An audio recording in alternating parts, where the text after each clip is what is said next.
morning, ladies and gentlemen. My name is Tulani Dube. I am the Head of Innovation and Advancement here at Cornerstone. Before I hand over to the Executive Dean, Dr. Marianne Lowe, I just want to run through a few logistics. Bathrooms down the hall, you turn right. You turn right. You will find both male and female bathrooms there. Your program for the day is on the table. You have an allocation of t-shirts, courtesy of Cornerstone. We did not know the sizes, so if by any chance they show you a lot of love and hug you a little tighter than they should, reach out to Cassandra right there at the back. She will switch it for you for a more fitting size. Just also to add that we have also incorporated a guest presentation from the Little Lions Child Coaching Organization, which basically deals with psychosocial well-being of vulnerable children. We think it will quite gel well with the stream of topics or discussions going on. That being said, I will hand over to Dr. Marianne Lowe to do a proper welcome. Thank you. I'm not exactly sure what a proper welcome is. I'm now afraid of not attaining that standard, but I do want to give you a very warm welcome to Cornerstone, to Cape Town, to South Africa. I know that it's most of your first time, not everybody's, but most of your first time here in our country and in Cape Town. It's a lovely place to be, I think you have to agree. And it's certainly, this day is a highlight every year in our academic calendar, to rub shoulders with you and have some exposure to things we don't always experience ourselves, and just to exchange some thoughts and ideas and some learnings. That's something we are all excited about every year. Just one or two notes about Cornerstone. We're a bit more than 50 years old. We're a private non-profit. We have quite a few private higher education institutions in South Africa. Not so many non-profits. We're one of the very few ones of those. And we have a rich history of social justice. We actually started in 1970 as a Bible school. And at the time, that was during apartheid still. We took in black and white students together, which was not done at the time. So that's where we started. And in more recent years, we also added, so we've had our theology department for forever. And then we added psychology, and we added business and sociology and community development and education. And today, education and psychology are our two big departments. And I'm not going to tell you what psychology does, because that's why these people around you are here, to tell you exactly what they're busy with. But I just wanted to give you an overview of what it is that we do at Cornerstone.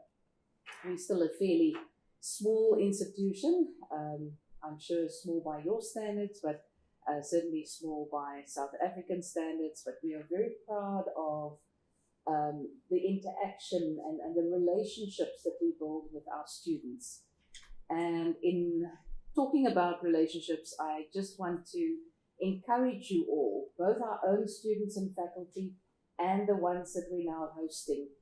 Your area of study is so important, because in a world that seems to me to become sometimes more and more confused and afloat sometimes amidst so many things that are happening in the world, and we all have to find our identity. I'm glad for people like you who can help people to understand themselves and understand one another, and can bring connection and healing in the world, because that's so important in our world of today where we sometimes lose that connection.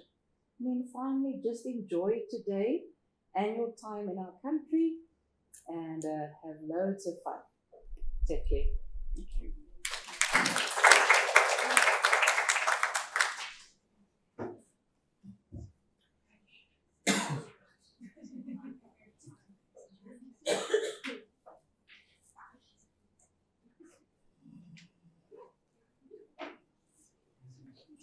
Okay, good morning to those I haven't greeted today. I'm Dr. Sarani Sillington. I've been a lecturer at Cornerstone. This is my 10th year at Cornerstone Institute.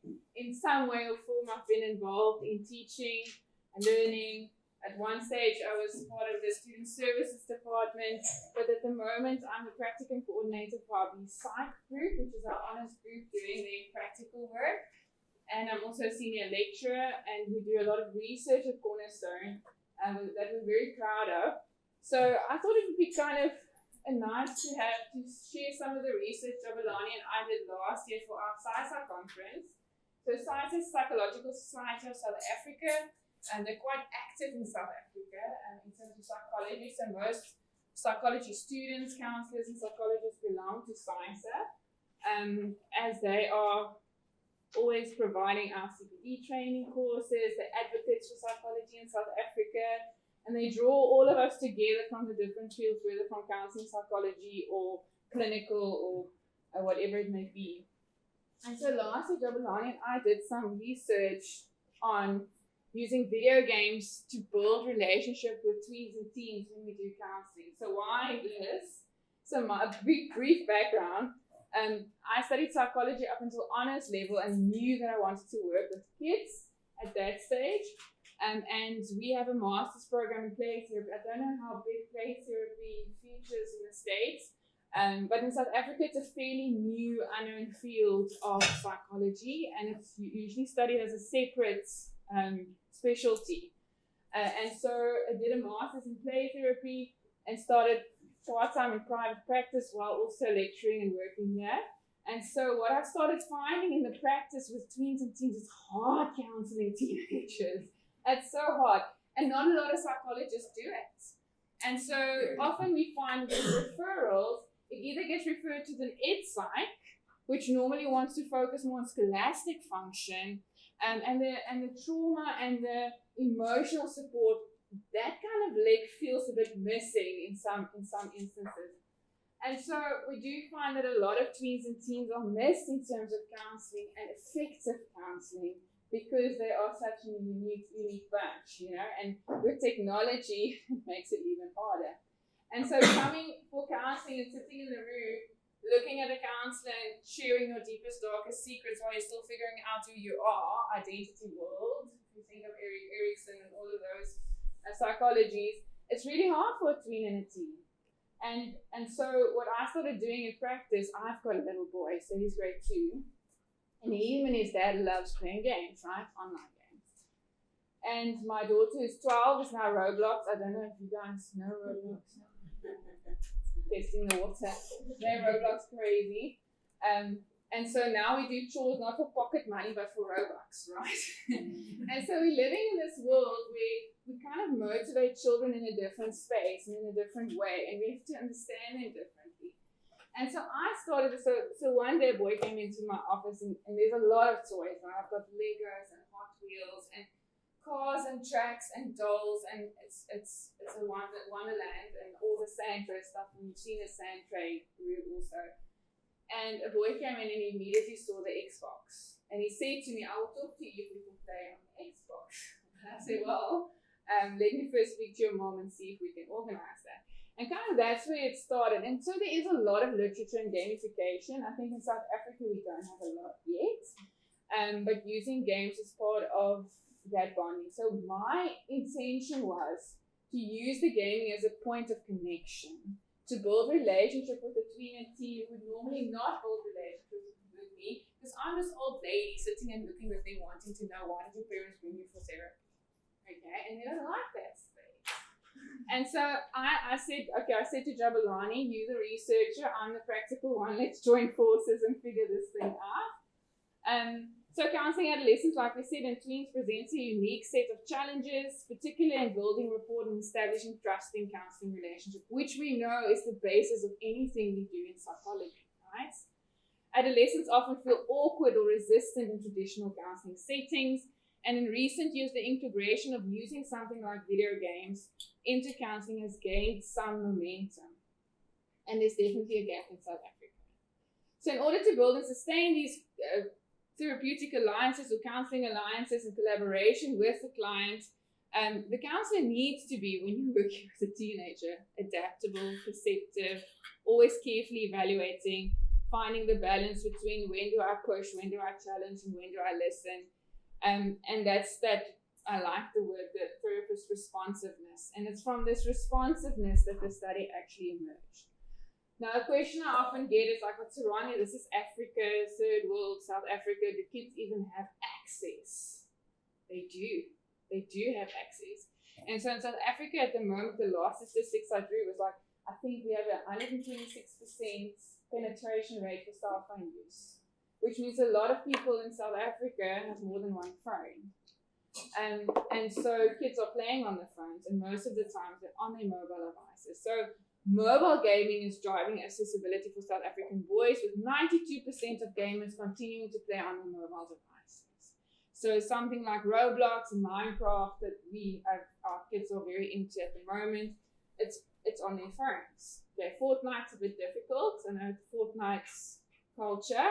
We also do Fortnite, but it's on the bigger gaming consoles.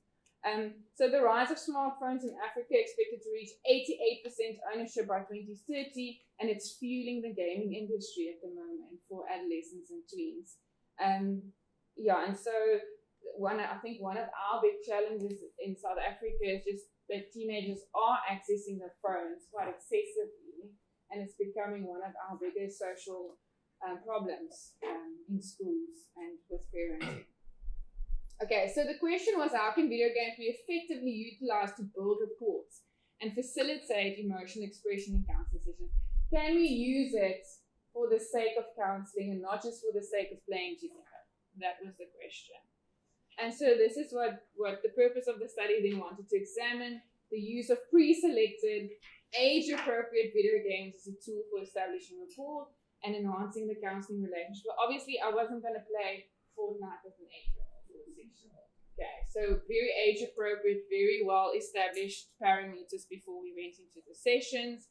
And so just some of the methodology there, the objectives was to explore how the video games can be used, investigate where it facilitates the emotional expression, and I'm going to speak to some of the actual qualitative outputs that I gained from the study. So of course this is a qualitative study.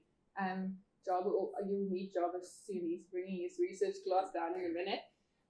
But he is a very big supporter of quantitative work. And so when I come with my qualitative ideas, I really have to persuade him that it is valid and scientific and supported. So these were my 5 cases that I used. We had all the informed consent, parents were duly informed, we had a process with the children, and so all the boxes were ticked and the dots were made. So the first was a 10-year-old whose mother was battling cancer at that stage, and he was struggling to express, and the school had referred him because he didn't want to talk to the school counselor. A 16-year-old after a breakup became withdrawn and neglected, causing concern for his parents because they just thought, it's just a breakup, why is he having all of these symptoms? My third client, another 10-year-old in grade 3, was supposed to be in grade 4, so there was an academic issue, struggling at school, struggling with the identity of fitting in because he was a bigger boy, he was older, and he was in a younger group and in a younger class. An 11-year-old who was being diagnosed with a chronic condition affecting his motor skills, especially fine motor, so writing and doing sports became a challenge, which previously wasn't a challenge and he excelled in. So he was excelling academically in the sport field, and now suddenly due to this condition, he couldn't do that anymore. And the last participant was another 11-year-old boy in grade 5, struggling with motivation at school, not completing work, indecisive emotional outbursts. questions around potential ADHD, but his parents first wanted to give him support before we did that journey. So the process was basically 6 sessions were held, 1 session with the parents doing an intake, getting background, getting all of the consent in place, 4 sessions with the child, 45-minute sessions, and then 1 session in terms of feeding back to the parents all of what we came across. So some of the games that were used were Minecraft built. So when I play with the boys, I try and do the creative because I'm scared of creepers because they explode in our house. So I don't do the survival or the more combat version of Minecraft. We do the creative and the buildings section. Farming simulator, which some of the boys like, and I know they watch people play Farming Simulator on YouTube. I don't get it. I think I turned 40 this year, and I feel like I don't get the generation that sits and watch YouTube of other people playing the games. Don't get that. But anyway, so Farming Simulator came up in one of the discussions of the YouTube that they watch. I'm like, we can actually play the game, you know that. Dirt 5, the racing game. Joyride, which was a very, very popular one, which is a racing game, but it's really fun. There's a lot of cool stunts that you can do. Human Fall Flat, which is a very annoying game. I don't know if any of you have ever played Human. It's like these little men that they don't have bones. And so you have to do everything. You have to move the arm in place on the other arm. I don't know if you've seen it. But interestingly enough, some of the girls that I work with love to play this. And obviously Fortnite was introduced only with those above 12 who had permission prior to with their parents to be able to play this. So of course we need a grounding theory. So I was training Gestalt for many years. And I think Gestalt works so nicely with tweens and teens because of that year now experiential work that you've been doing at Gestalt and looking where this cycle is stuck comes up in that conversation and in that building of rapport and relationship. It is that sense where a tween and a teen wants that organismic self-regulation and not parent-regulated co-regulation. And looking at what their field of experience is. And with tweens and teens, the field includes gaming. It includes a lot of what they do. And then using confluence by kind of going into what they are into. So Gestalt worked as a grounding theory.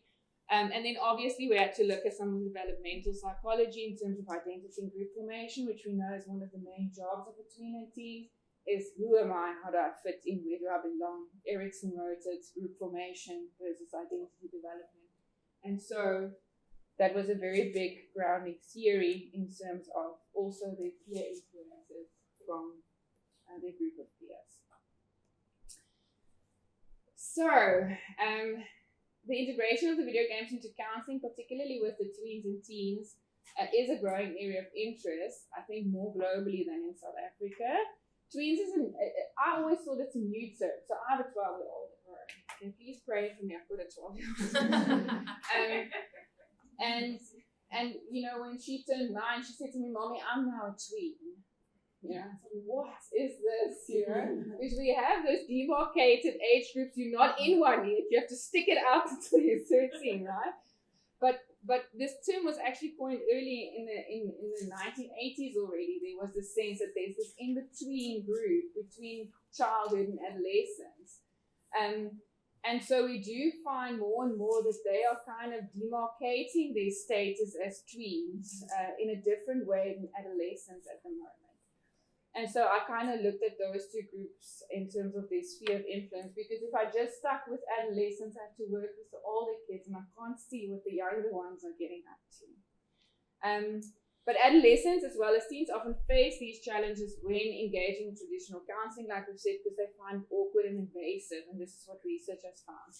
Only approximately 25% of teenagers with mental health issues, according to research, have contacted mental health professionals during adolescence. And so we often find adults that reflect on their struggles during adolescence, but never really went for the intervention when it was needed. So other relevant studies, I just wanted to make sure Jabu was happy with the groundedness in the research and the scientific. So I've included a lot of sources that support my thinking, but I want to come to the findings because I know my time's running out. Okay. There's also, to be interesting, so on my journey through the research, I met a few people who are doing a lot of brain work in terms of how they're using video gaming as part of educational constructs. And so something like BioLink and all of these brain-based developmental platforms that have been used to increase concentration, memory, etc. is now a lot on the fore. And I've actually enrolled both my kids into a program that looks at that, retaining memory and concentration and focus with the use of gaming specifically developed for that. So it's a really cool field opening up. And we will, always, I think some of you are doing social media stuff, but that's the screen time social media conversation is not this conversation. Okay, right. So these are some of the findings, and this is the really cool part that I actually want to spend some time on. So adolescents find traditional counseling awkward and invasive, and I also found that with the boys that I work with, some of the responses included, I don't know what to say, it's hard to talk about feelings.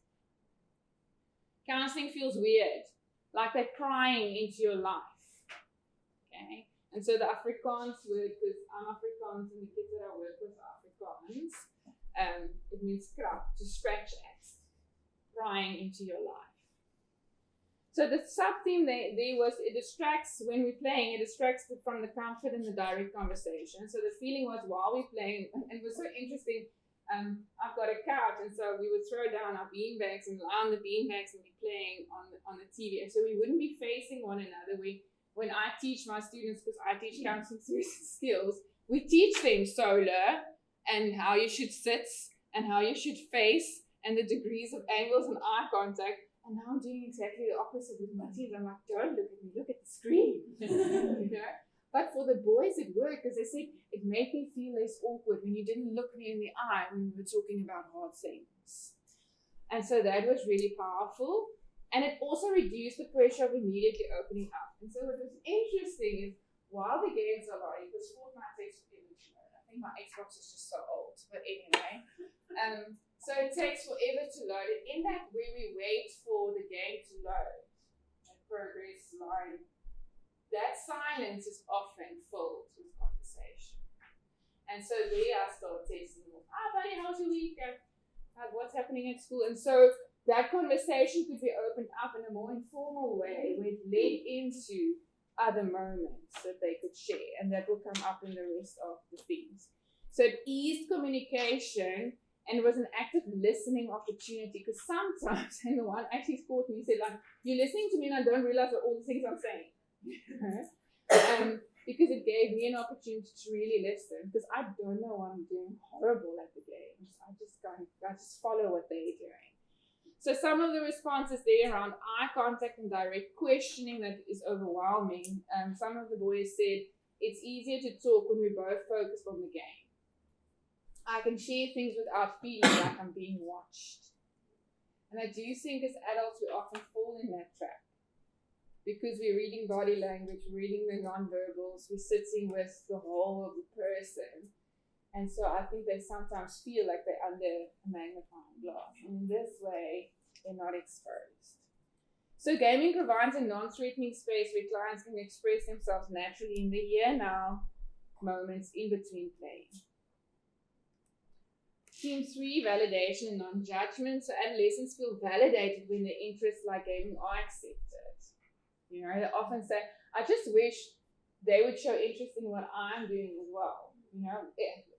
I mean, if you've ever counseled with adolescents, they would have said something along the lines like, my parents don't listen. And then you see the parents with feedback, and then the parents say, my child doesn't listen. And so we provide a space to listen. So some of the responses there, it's nice that I'm not judged for liking video games, because I'm not judging them, I'm playing with them.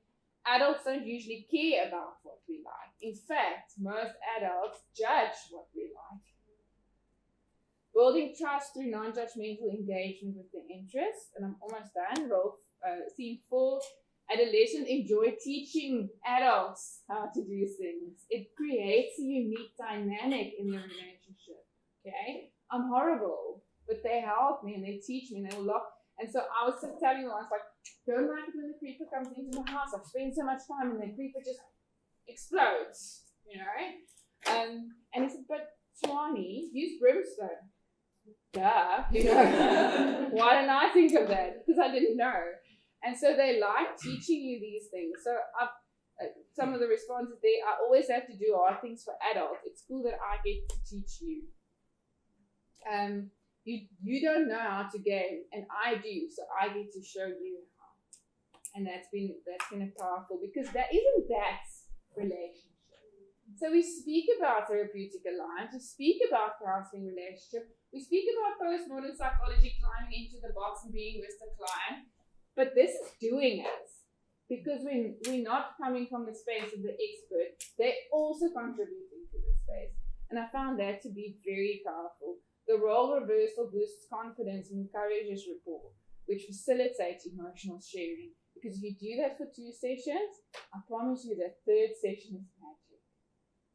And so, fun as the connector. Of course, we had a lot of fun, shared moments of laughter. Some of the qualitative responses, I laugh when you make mistakes. They laugh when I make mistakes. It's funny and cool. Gaming together feels like getting to know you, not just a counselor. One respondent also asked, are we allowed to call each other friends now? So I had to do the whole professional boundary conversation.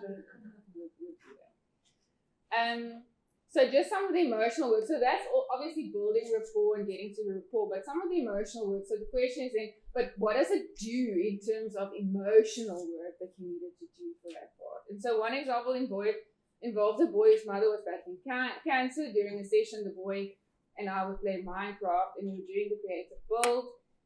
And we started decorating houses, and he wanted to make his house look nice because his mom always does that.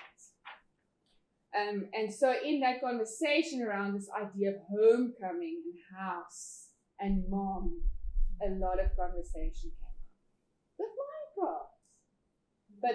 But the value, the symbolic, that social constructivist language was so thick in the word house and in building. All right. Another example, a boy struggling with decision making, feeling inadequate and unsure of himself. In the game, he was able to make quick decisions and take charge, and so I noticed this about him. And in that conversation, if I can summarize it, I spoke about Oakland's mastery, empowerment, and control. Those of you know Violet Oakland's work, and how he has taken control and taken mastery, and how he's made decisions, and how can we translate that into life? Can you give me a scenario where we can do that in a life scenario? And he actually said to me, he said, Ronnie, this is so cool. You must phone my mom after the session and tell her I can make decisions. It was so empowering. Okay. So I think this is the process I usually use in play therapy. I like a combination of Violet Oakland's work and that of Dr. Hani Skuma, which is a South African author. And so in that play therapy model, you can also align it and adjust it into the gaming play. The sensory work, the body work, the strengthening of the self, choices, mastery, owning some of the projections that they're doing on screen, even with the car games, you know. So there's certain times where the voice would say, I keep on coming 8, there's only 8, right? So when I come 8, I'm lost, right? And how they would hang back and wait for me. Doesn't it say something about characteristic and who they are and that empathy that they're feeling for me who's sucking at this game and they just want me to help? And sometimes they'll take my control and say, can I win this one for you? And then you can try again. So we see a lot of character. We see a lot of who the child is in that moment. Okay, so in conclusion, I know I'm over my time, sorry to ask. Qualitative comments from the participants in the study underscore the potential for video games to serve as a tool to establish trust and relationship between adolescents and teens and their counselor. Gaming resonates with young clients and in a way opens the opportunity for them to engage, whether emotionally or relationally. The boys' excitement about their personal revelations and the therapeutic applications of what they found in the gaming, it kind of speaks against the traditional view that video games are only recreational and harmful. And instead, the study illustrates how video games can facilitate emotional connection, because healing is in connection. building rapport and promoting emotional insights in adolescence. And obviously, there's a lot of implications for further study. So all of you still needing topics for your study. I'm looking at my honors group also going into masters. So hopefully, there's a lot of work to be done with tweens and teens, and I hope that we do it, because I do feel that the left behind generation that's not getting the adequate mental health interventions that they need. And just some of the main sources if you want to take a photo of that and read some of this. But thank you so much. I hope.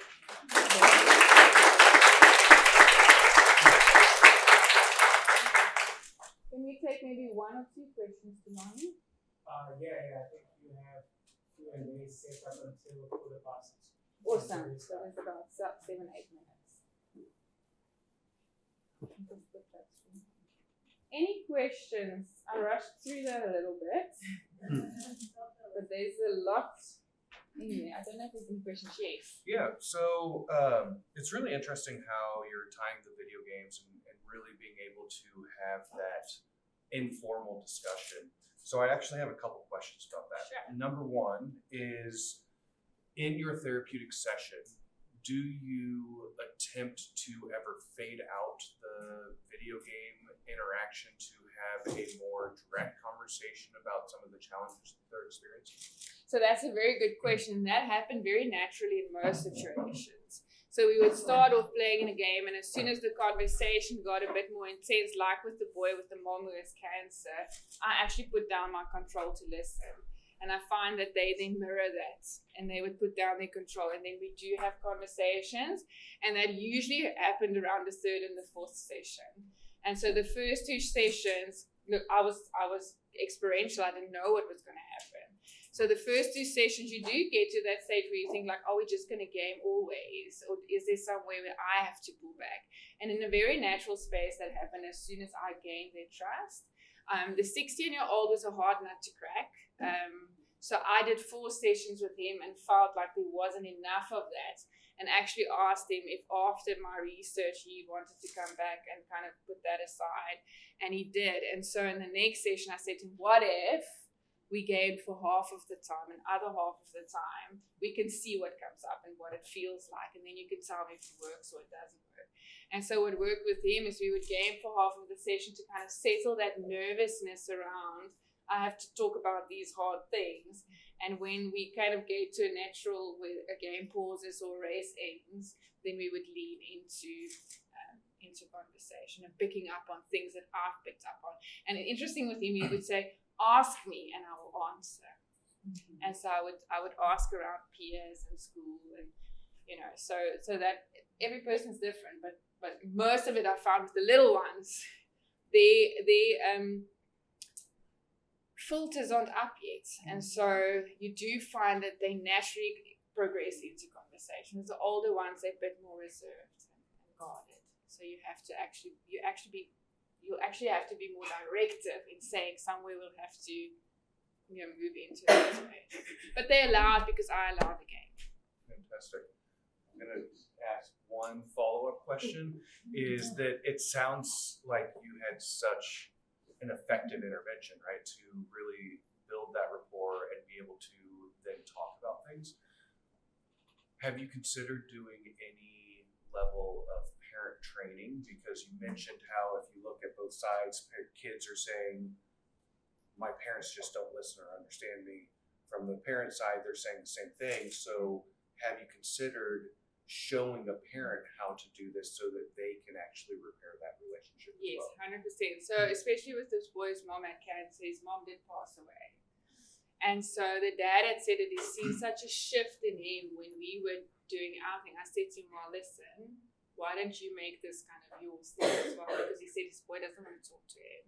So he actually went out and he bought his boy a PS5, and they went and bought 3 or 4 games together, and they started gaming as a bonding experience, because dad was also raised in kind of like, you don't talk about emotions, kind of sweep anything out.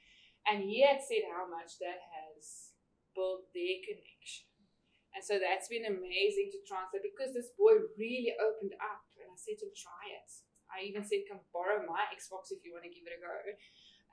But that's been amazing. That's been amazing for them. So certain parents don't want to go. They've also had counselors and psychologists that I work with that say, I won't ever game. That's fine. Sarani will do it. You don't have to do it.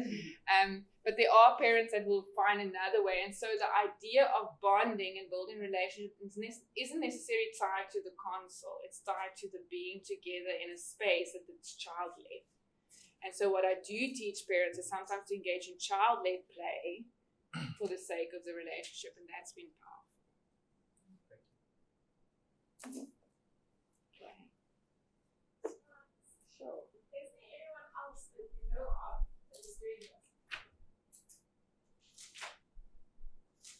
Not where I'm working. So I'm in the northern suburbs of Cape Town, it's more Afrikaans communities.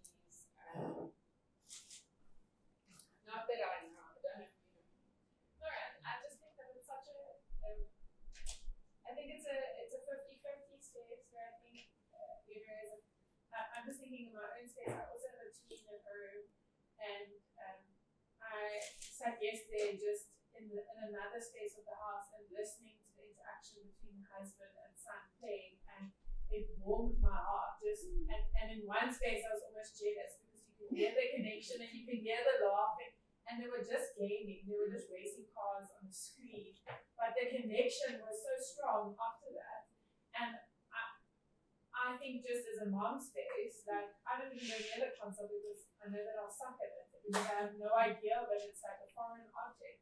But yet I know that it can be such a good thing, and I'm just wondering if some of that hesitation as a practitioner, I mean, I see a lot of tweens and adolescents, if it's part of that as well, that but seeing that could be such a huge moment of connection and building rapport in a practical space, that maybe the hesitancy is more on my side than on my client's side. But I think it is a personal preference, and I think just as much as most or some counselors don't want to work with kids, and I jump on the trampoline and I roll in the grass and I kick the ball. Other practitioners don't want to do that. I think that is that personal preference, and it's that concept of equifinality, right? You don't have to do it the way I'm doing it. You do you, and it will still shift the child. This was just interesting to find how this had worked for me. I just wanted to add to that, just the concepts and the framework that we use, it can be applied in different ways. If I think about my 9-year-old who's so into YouTubing now, when we're baking or we're doing something outside and there's a fire on the mountain now, he's creating YouTube videos, we're connecting through that in the same way, where he takes the concepts of mastering and taking the lead and showing why and having interest. It's the same framework. So I think this is a tool or another way of, let's say, a language, playing a language. It can be constructed in different fields. 100%. Different techniques, as long as the framework is there. And I think the child-led nature, I think that's the important one. As soon as the child leads and we follow, there is that reciprocation that we want. Instead of the expert in the room and the child, and him actually being the expert on his own self, which gives mastery, independence, sense of self. Just that last point, in the US, we talk a lot about deconstructing the power dynamic, and you call that piece out. You don't know how to play the game. We don't know how to play the game. So they then get to be in control, and that's the autonomy they need at that developmental stage. Just shifts the entire dynamic. 100%. And I have a little girl I have to go see at school, and I take 5 Barbies and a bag of clothes, and all we do is dress the Barbies, right? Because she loves dolls. And the mom said to me after the second session, Sarani, something has just shifted. This child got up and put up her hand, and she spoke to the teacher today for the first time. Did you practice it? I said, no, we dressed Barbies. But it's just that child-led, autonomous play of I getting to choose and you seeing what I'm choosing and not judging that. That has shifted something within that mastery and power and control dynamic. And now she's putting her hand up in class. And we did not practice that. We only worked on allowing the space. And I think that's powerful. Thank you. I think that's quarter past. Thank you.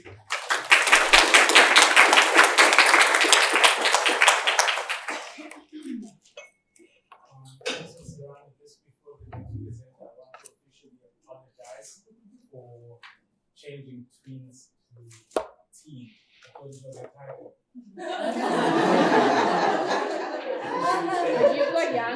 you won't know yet. Wait till they 10. Then you'll phone me.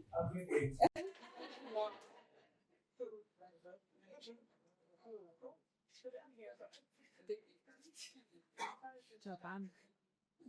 Sleeping. Good morning, everybody.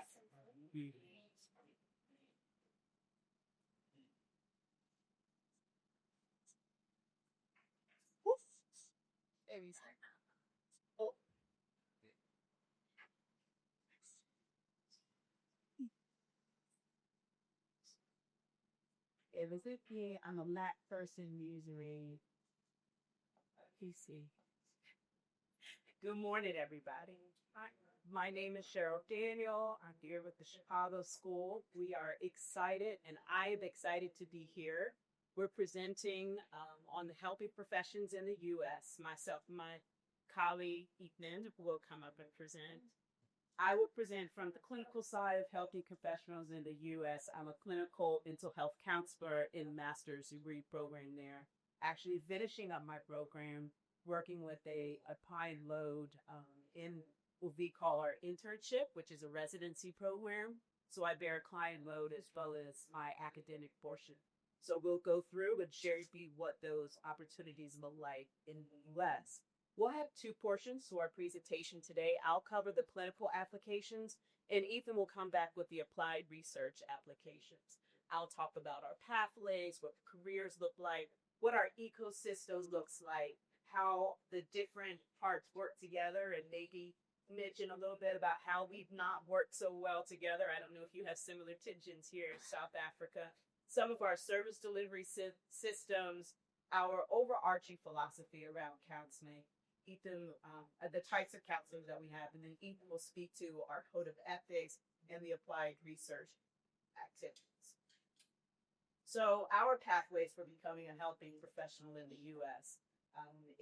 There are educational requirements, and then there are licensure and certificate requirements. Our educational requirements are governed, both the educational and the licensing requirements. The licensing requirements are governed locally. So in the U.S., each of our state boards govern the industry and the practice of mental health and mental health counselors.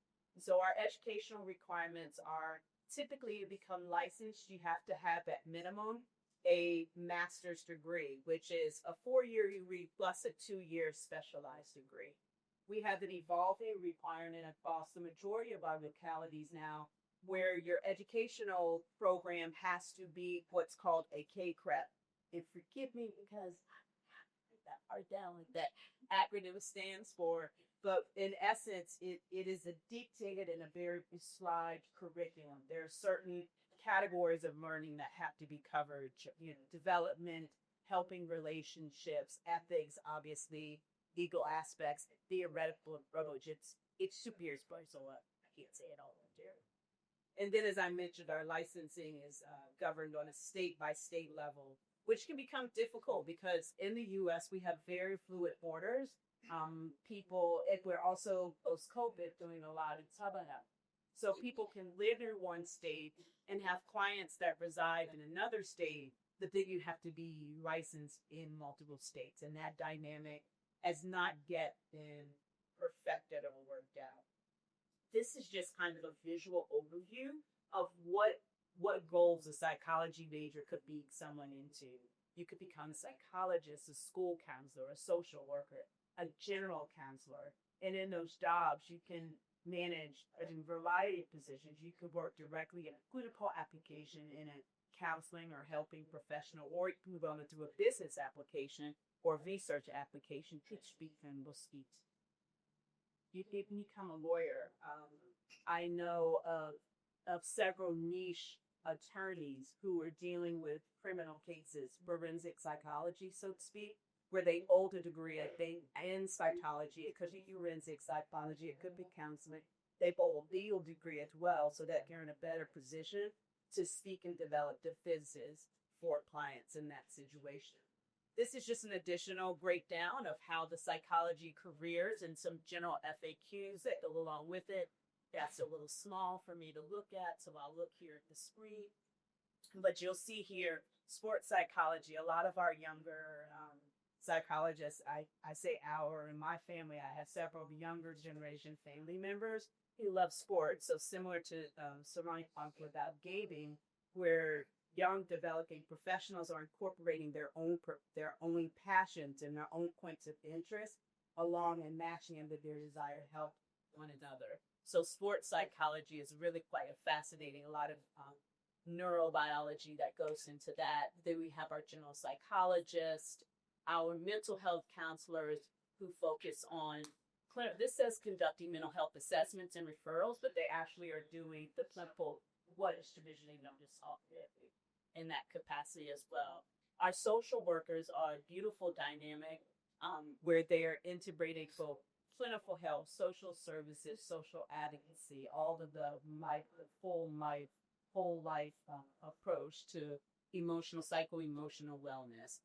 And then our teaching professions in the psychology professor. Our school and career counselors is actually where the field of counseling began in the U.S. It started with career counselors and school counselors, and over time, in recognition of need, kind of evolved into this broader ecosystem.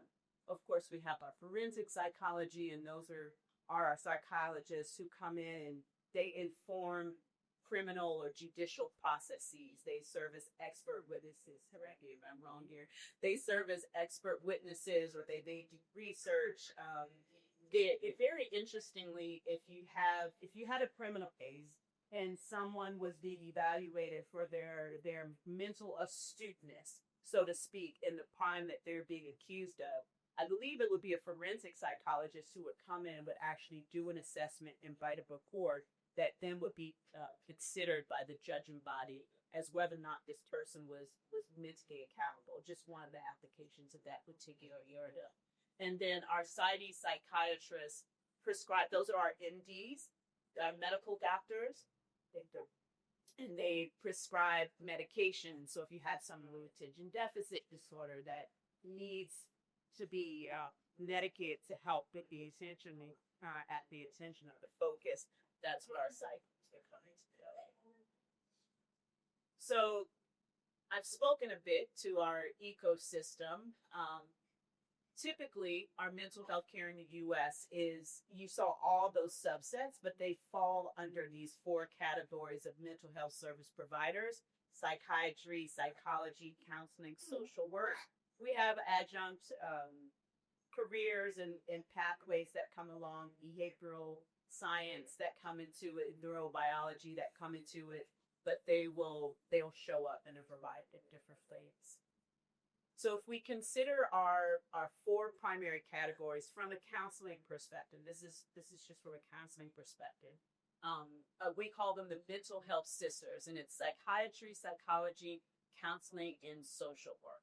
So initially in the U.S., the counseling profession would primarily be our psychologists. That's our oldest science-based. Psychologists and psychiatry are similar in age. Those are our oldest science-based.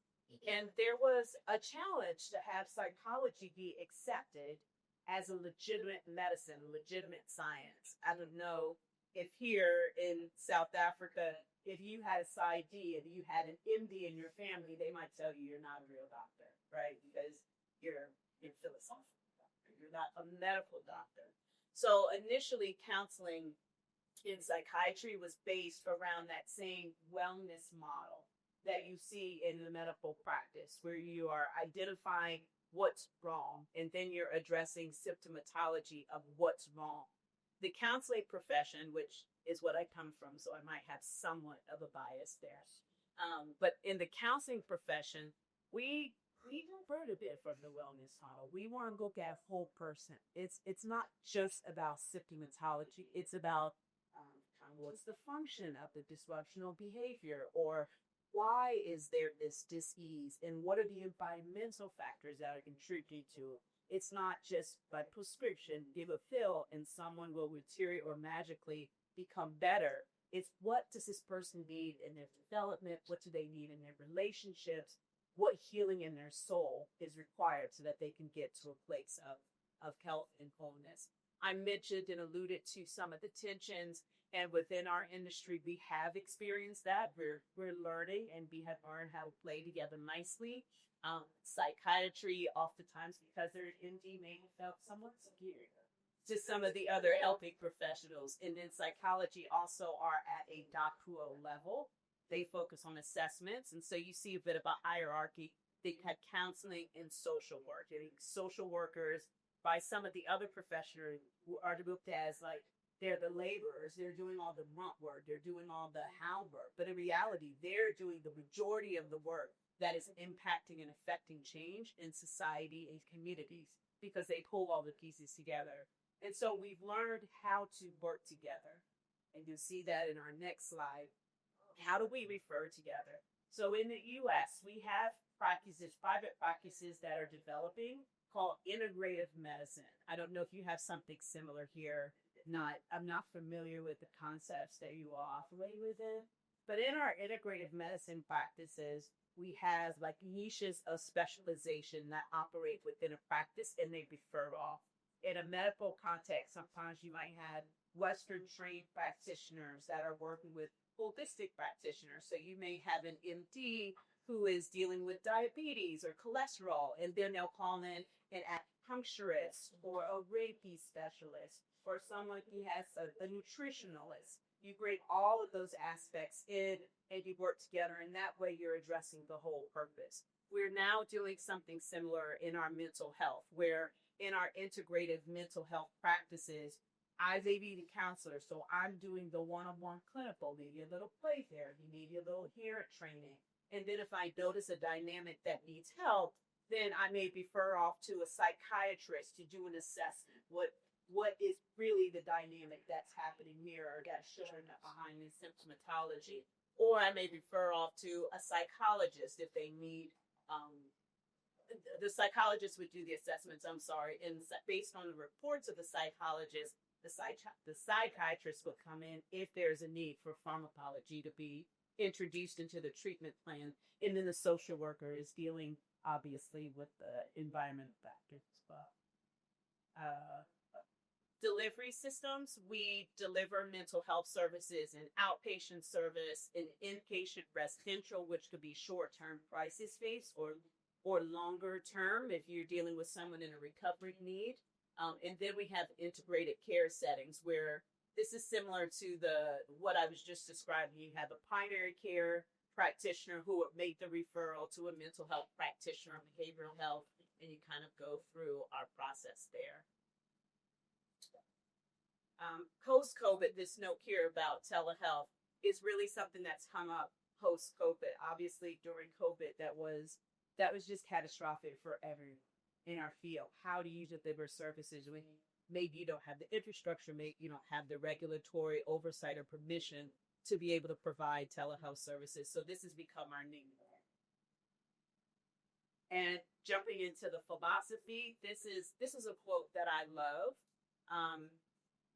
Just talking about the art and the science of the work that we do. I loved in a previous presentation where we talked about how the relationship is just automatically developed through this point of connection. My theoretical basis, relational cultural theory. So relationship is at the core of my entire practice. What is the nature of relationship? Is we grow, will we develop, will we heal, will we transform from all sorts of circumstances and situations. And this quote to me just kind of articulated it so beautifully. So I want to share it. I've spoken to the counseling philosophy throughout, but here's just an overview of it. Again, speaking to the art and the science. So when we talk about therapeutic alliance, there's an art to that. There's a way of showing up in the counseling space where you're authentic and you're attuned, and where you can connect with another human and you can interpret another human's feelings in ways that they themselves may not be able to articulate. This is to the left. It's speaking of our evolution from a wellness model moving into a more holistic, whole person approach to clinical care. And again, this is a repetition, but just to make the point, there are a lot of areas and a lot of capacities and roles that you can move into in a counseling capacity, clinical mental health counselors, school counselors, the marriage and family, your college counselors, which is more a career path counseling. That's not clinical care. That's career pathing. Addictions counselor didn't speak much about that, but that's broken out. Addiction counselors and rehabilitation counselors, and then our pastoral counsel, which is an interesting aside. This is more dealing with, it's integrating the spiritual aspects of a person's being with their mental health well-being. For me, as a clinical, just a personal note, initially I wanted to go into pastoral counseling just because of my own strong faith anchor. I knew that people's soulish well-being was a core aspect of their mental health and their wellness. There are, in the U.S., some limitations here in pastoral counseling because you collaborate a lot, maybe with faith-based organizations or ministries that don't have the same legal requirements of confidentiality that could potentially jeopardize the work that you do. And it was because of that reason alone that I switched to clinical mental health. And I had the latitude as a clinical mental health counselor to integrate spirituality and soul wholeness into the work I do with individuals. Yeah, this is just a summary. But you see, career counseling, all of the work that we do, it's good for work. It's universal. Happy to be in it. And at this point, ito in control, exito power.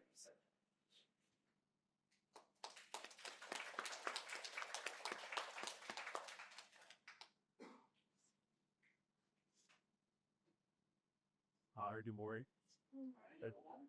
Deep O is full and very cool.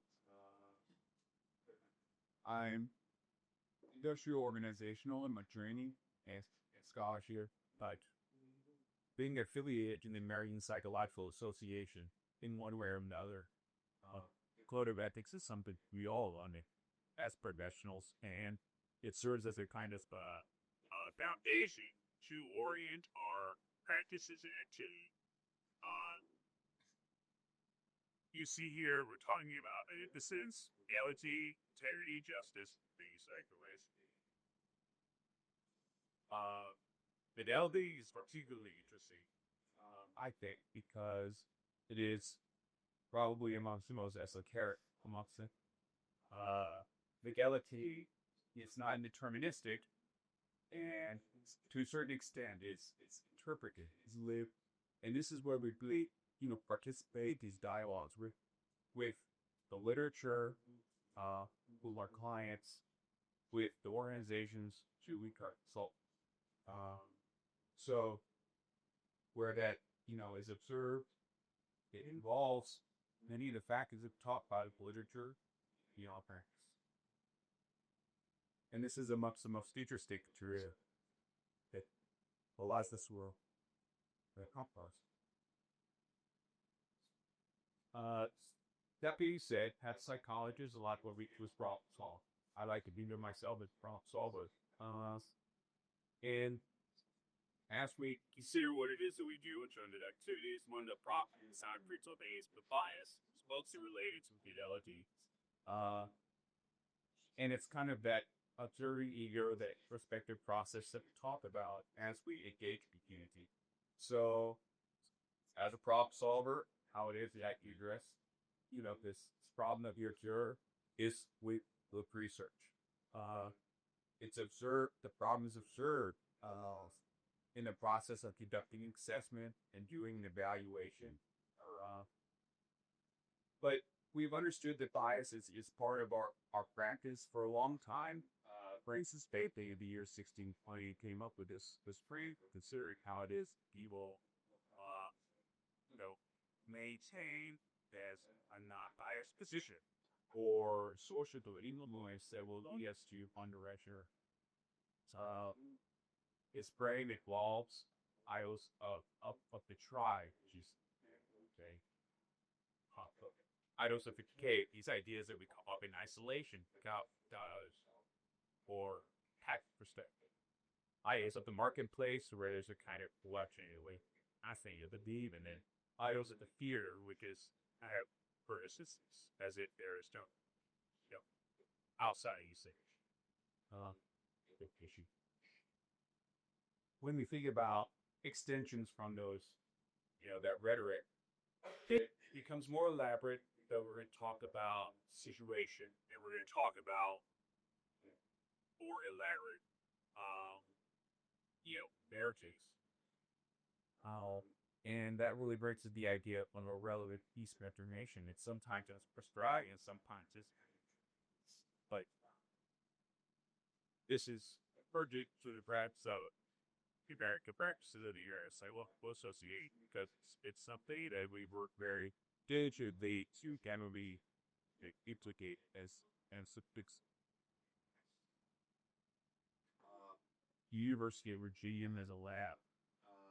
These are very established researchers in the context of evaluation and assessment at these forensic professionals.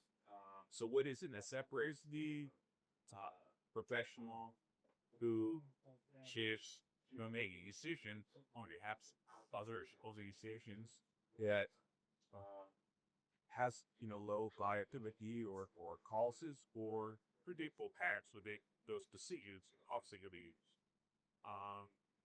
That's the question that they try to address through research. And there are a few things about this evaluation process that truly increase the liability, either within the community or across the profession. One of those things is training. So we have more structured, rigid trainings in terms of using the tests and instruments that are created by the institution, then that reliability does increase. Now, when we increase the liability of such determinations that are made by clinicians, then what happens is, it's more representative of some situation. It's hard that the idols market where by alignments our expression undermines my ability to keep that situation on. So that's a bit of a heavy kind of question that research activities attempt to address. Other questions, of course, that are brought before us are in the United States, Candle Five various organizations to align to the American Psychological Association whatever, but the employment, the Equal Employment Opportunity Commission, EEOC, is the organization that is there to, resolve divided questions about assets and ability in the workplace as pertains to psychological matters. So to do that, it'd be somewhat proscriptive. We thought about what it is that organizations can do to encourage education and inclusion in the workplace, the bias laws that happen today, or how it is that we can improve, in ensuring that people who workplace have knowledge and feel it. So, question about supervision are also inputs on psychologists. Why they people So, free reconsideration of the odd number of activities that psychologists do in the United States, but are summarized by various organizations to which it's just applied. And then research is more directed to the Psychological Association for Methods, as well as principles of words, was twist psychologist is video. So at this time, you have a question and answer So, of these questions, if you would pose them maybe to the group, to ourselves, we'd be interested to know.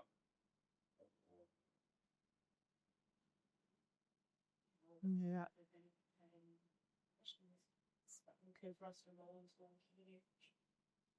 Say again? Is it okay? Yes, yes, yeah, we've got time for that. Yes. So as Ethan is saying, he's for questions that we just presented, to coming from the clinical aspect to coming from companies by research. But if there are other questions as a group anyone has for us about utilizing your psychology degree or operate in the field of the US, we are available to get to this. Let's see. So, no, this one, yes, okay. Hi, just interesting to pass maybe what your ratio is in terms of clienticians to individuals. Because I think in the South African states, or that if you're experiencing in those spaces, where we find there's a very big difference between private sector and public government sector.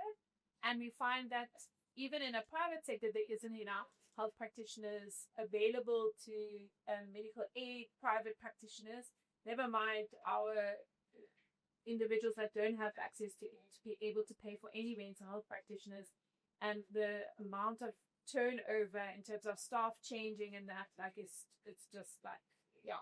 And the demographic in terms of how many people per psychologist or psychiatrist is like, it's crazy.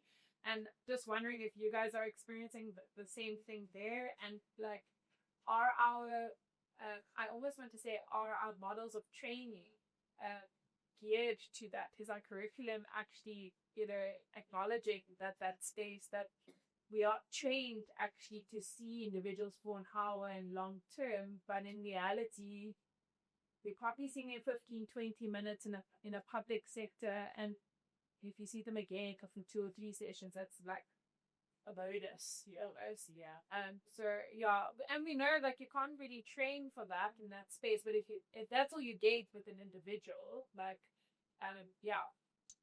So I heard a lot of questions in that. So redirect if I don't answer them all. Vast differences in terms of quantity. I don't know the answer to ratios. I don't know if Ethan knows the answer from the applied research. I'll speak from a clinical side. We have a lot of clinicians in the U.S. I think a portion of that is while we have a lot of stigma associated with mental health care, we probably don't have as much stigma anymore as what you experience here in South Africa. In addition to that, COVID revealed a lot of the impact of mental health needs in the U.S., which opened up our industry considerably. Then you add on to that, mental health is a part of our healthcare system. It is a commercial product in the U.S. And as a capitalistic society, anything that has potential to make money gets a lot of attention and gets a lot of avenues. So you talked about the time. That was one of the last things I heard. You talked about the amount of time that's being spent. So people access our mental health care. They can do it privately. They can do private pay. They can do it medically under their medical insurance. Mental health care and its variety of presentations is covered by our what we call our third-party care systems, which are the insurance coverage. Somebody comes in. Our sessions typically are 50 minutes as well. 50 minutes to an hour, that translates into roughly 40 to 45 or 50 minutes of direct time, and then your time for writing your notes, right? And we have a variety of presentations. We have individual clinical counseling. We have family clinical counseling. We have group clinical counseling. So we have a lot of presentations of how the counseling goes. You said there are a lot, but we're seeing in the industry now a phenomenon of social media therapists. So now if you go on Instagram, I don't do TikTok, but I hear if you go on TikTok and in YouTube, you'll have people who are giving mental health care. We also have coaches, wellness coaches who themselves may not be clinicians, but they present in the public as with similar. Okay, so you have a similar dynamic. Yeah. So I think it's a career path. Younger people are seeing it as an opportunity, and they're going into work. We have destigmatized it, or we're in the process of destigmatizing mental health care, with a lot of celebrity spokespersons speaking to their own experiences with depression or bipolar disorders, things of that nature. They're normalizing it. So we do have more. Still not enough. There's still a lot of imposed limitations and barriers to care that diminish the effectiveness. I did that in thank you. Yeah, I think we have to be battling the scares practitioners, and one of the spas has been a level practitioner. Okay, you kind of perhaps, yeah. There's a skill, lost difficulty, maintain quality. Yes, yes. So, what quality care provides was to see cushy quality, I'll say. So, even though there's a scarcity, that is not to be said fault.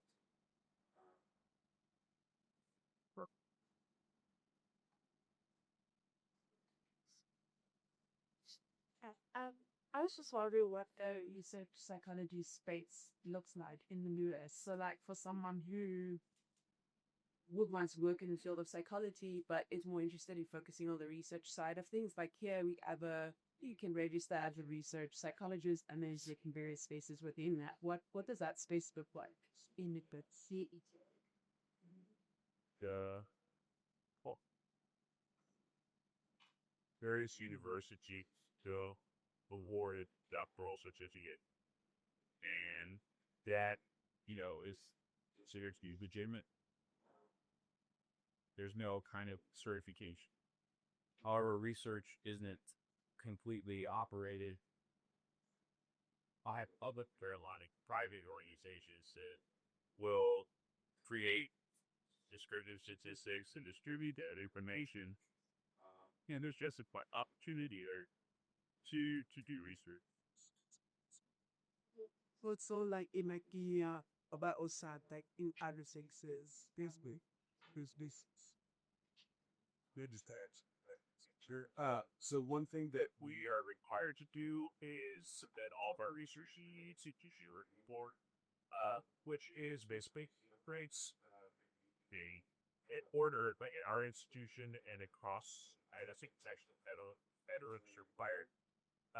All researchers are required to do a course that teaches us about the atrocities of research, the history of U.S. specifically, so that we are aware of the impact that our research base provide our participants. So, like one of the major considerations that we have to address is that subtypes participants are compensated for time for research. However, we don't want to make that compensation so large that it's going to get worse its interaction, right? So our institutional review board or hierarchy will be the ones that will review all these practices. They'll also review your use procedures, like what are your interactions with the participant, and are they going to be adopting ethical behavior? So, while even the fact that there's not like a certificate or anything is required to conduct research, there are some educational books that are required.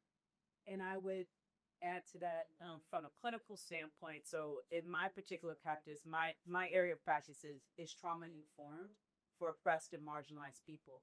But I incorporate practices like rate energies treatment or grain spotting, which is a neuropsychological approach. And there's not a whole lot of research around that. So as a clinical practitioner, I want to touch people.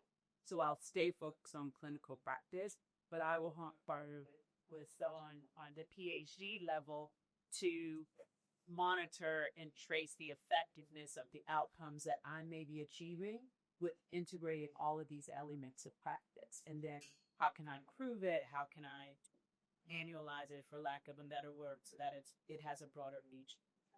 So there's fluidity in the research work where you have a clinician partner research to test and prove or even suggest areas for research. Similar to the key.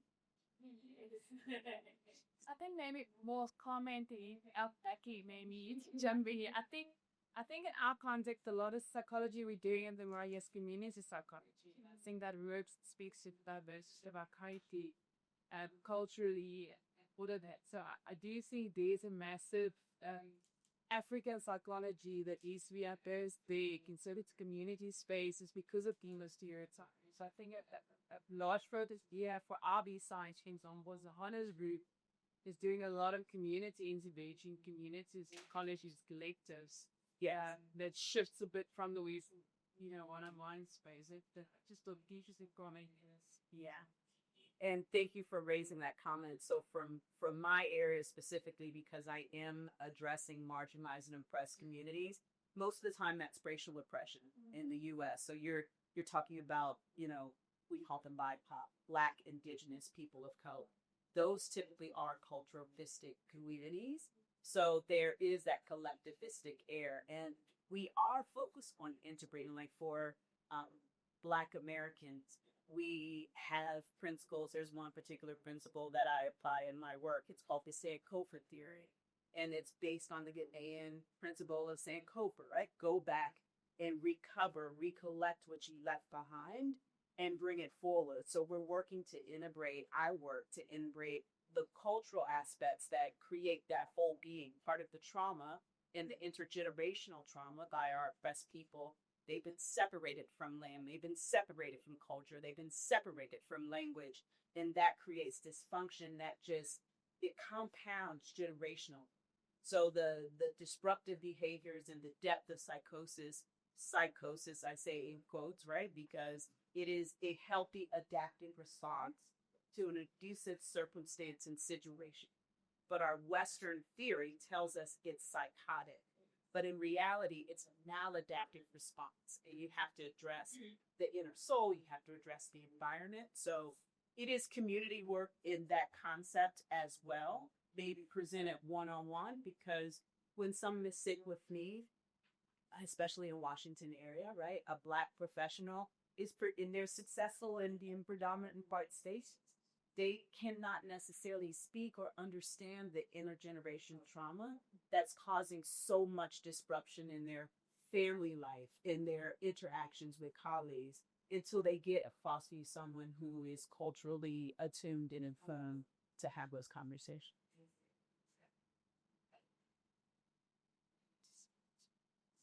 I said after Bobby talked about so is it different like was the CGQs in that about it just off this backpack out this was Does it one could be a fixing pots?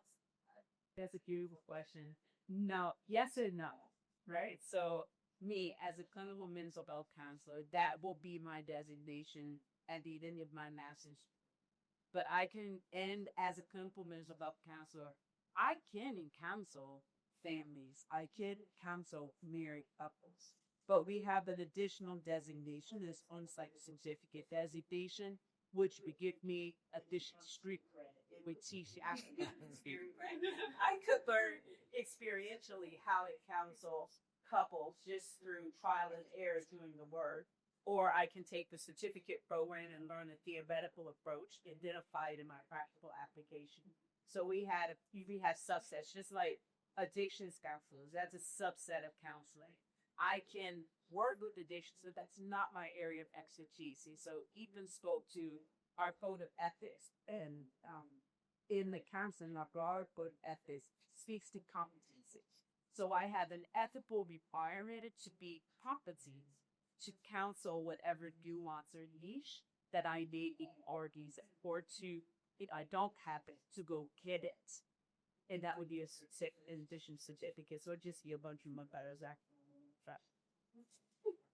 So that's in essence, in South Africa, if you'd be doing your masters, and then you obviously can do all of these things, but you say like Sarani has done her extra masters in doing care therapy itself. But what we can also do as masters is we can do your CPD points. So you can do a CPD program, which is maybe a workshop or something like you've attended that will add on to marriage counseling or to care counseling. So don't discredit the CPE process as well. So we have to do continued practice development CPE points. So you can do that as well. So you can say clinical psychologist or educational psychologist specializing in these skills if you've done CPE stuff or you've done workshops. So you don't necessarily always have to do a program or a 6-week program or a certificate. You can do those things, but your CPD points also allow you to specialize in certain spaces. Yeah.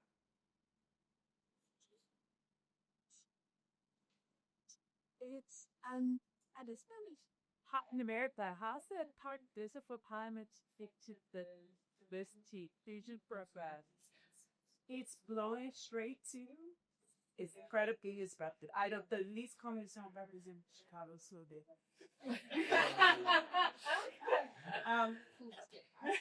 So is it right? Let me add some parameters around the question. What I heard you ask is, how has our political system disrupted diversity, inclusion, and equity? Is that correct? In what context? Are you speaking generally or in a clinical context, so in socially impactful context? I think more generally. I mean, I know there was quite especially in like a kind of the commercial world, that's got the organizations, operations, and that. Estates, species, in each state asserts basic laws, top of there are federal standards that also the four ways you see. So that federal structure is a lot kind of applies. So now there are decision making around with these wait and implications of what you bring. So the interpretation change to the under. So that's the question is that likely in terms of citizens these objects. This simply address and readdress. There are a lot of organizations of their own, charter policy who very clearly articulate support good staff us. And then there are places like Seeking Operate, this is a student, this is so it's Syria is always done. And it represents the current political hiring. It speaks to cultural shift and the impact of culture on in my work again, not Chicago, in my works. And so what Ethan is speaking to is how organizations are embodying their culture, how they are activating that culture of big city or not, or choosing else, right? And in that shift, in this culture shift that is occurring in our country, similar to what you in South Africa have experienced in your home, you have some to adopt shape, some being made change to the because this legislate and not it was no longer serve a purpose, which may not be purely commercial. And so a switch, and then we had Soviet pressures to see they can realize the deficit commercial. And you must adopt Indian entirely. So it's very truly very volatile, but in essence, I agree with what Eva is saying, is that the spirit of DEI diversity, the Asian hectic, all of those, you can change the words and synonyms. But in essence, it's what's the essence of your care? What is the culture of your care? What is the humanity that you want to impose in the way you operate as a business entity, as the individual be, and how do you show up? Now that has to be an individual decision versus a legislative.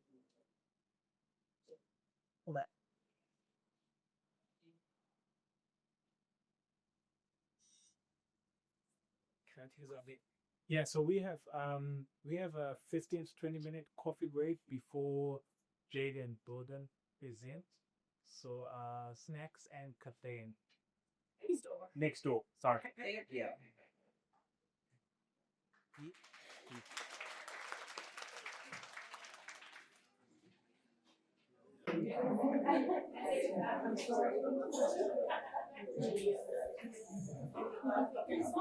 Yeah. Go for it.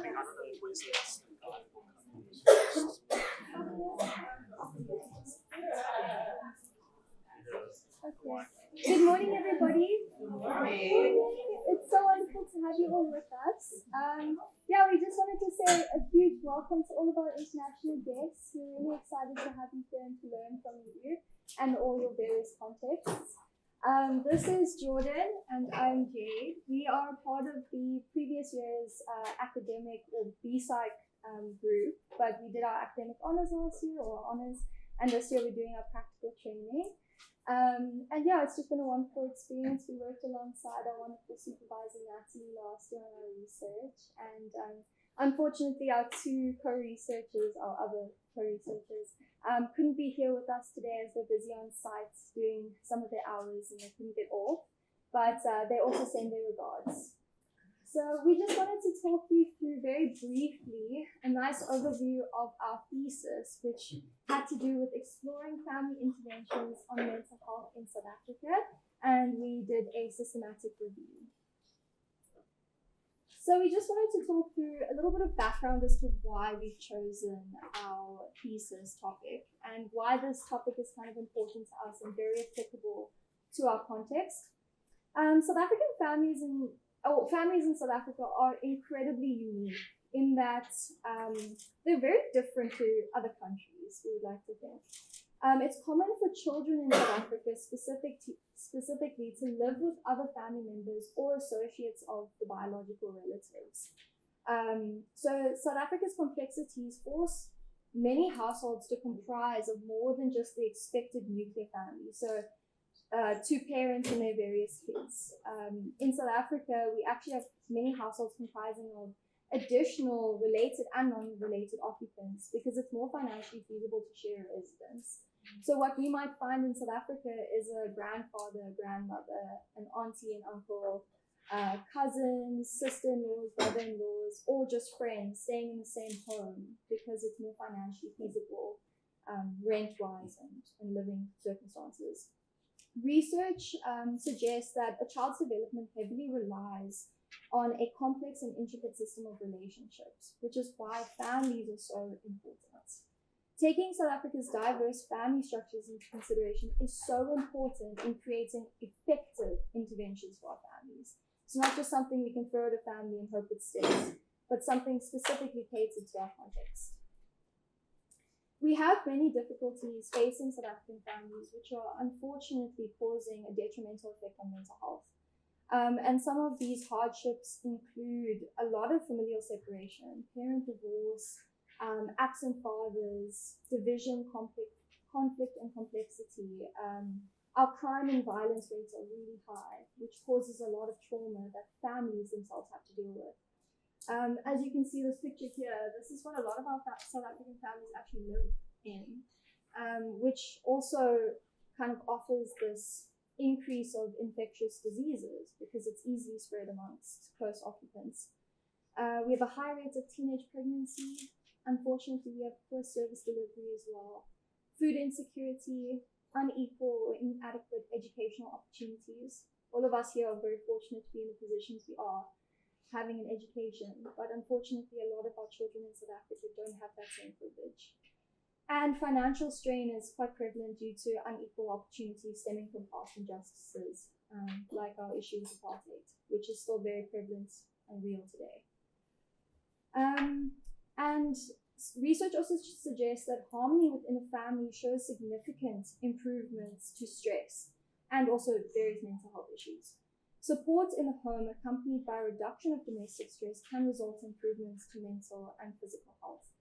The adverse is also true. So domestic stress, unhealthy relationships, and prominent conflicts can result in poor health impacts and even things like depression, anxiety, and substance use, which is also really high in South Africa. And can you imagine if you are staying in a 2 or 1 bedroom home with 11 people? You can't imagine that kind of dynamic is easy.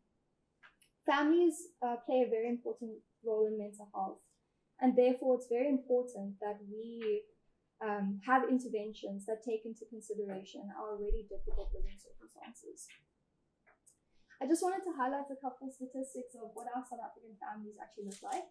So 21.3%, or roughly around 1/5 of South African children do not live with their biological parents, in comparison to 32.7% of children who live with both parents. And then 4.5% of households consist of non-biological caregivers. So, for example, children being taken care of by aunts and uncles, grandmothers, grandfathers, or they're living with children in orphanages, safe houses, and other shelters for minors.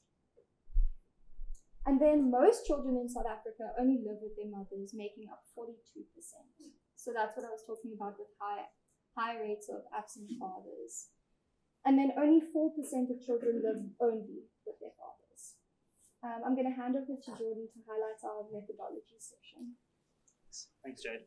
Hi, everyone. So I'm going to take us through our methodology section, which spans across several different sections. I'd like to start with our research design. So for our research, we decided to do a systematic review. They're quite comprehensive and methodical. They systematically synthesize existing research, therefore enhancing our understanding about existing research. And so for those reasons, we really thought it would be a good idea to go with this design.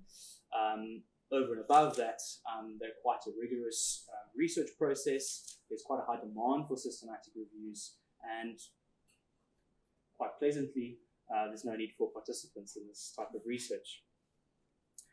So our study took place over a period of about 8 months, from Feb to May last year. We spent putting together our proposal, and from July to October, we actually spent putting the thesis together. The proposal was submitted before the ethics board, just to demonstrate and to highlight that we weren't going to be naughty in any way, and that we were going to honor various ethical considerations.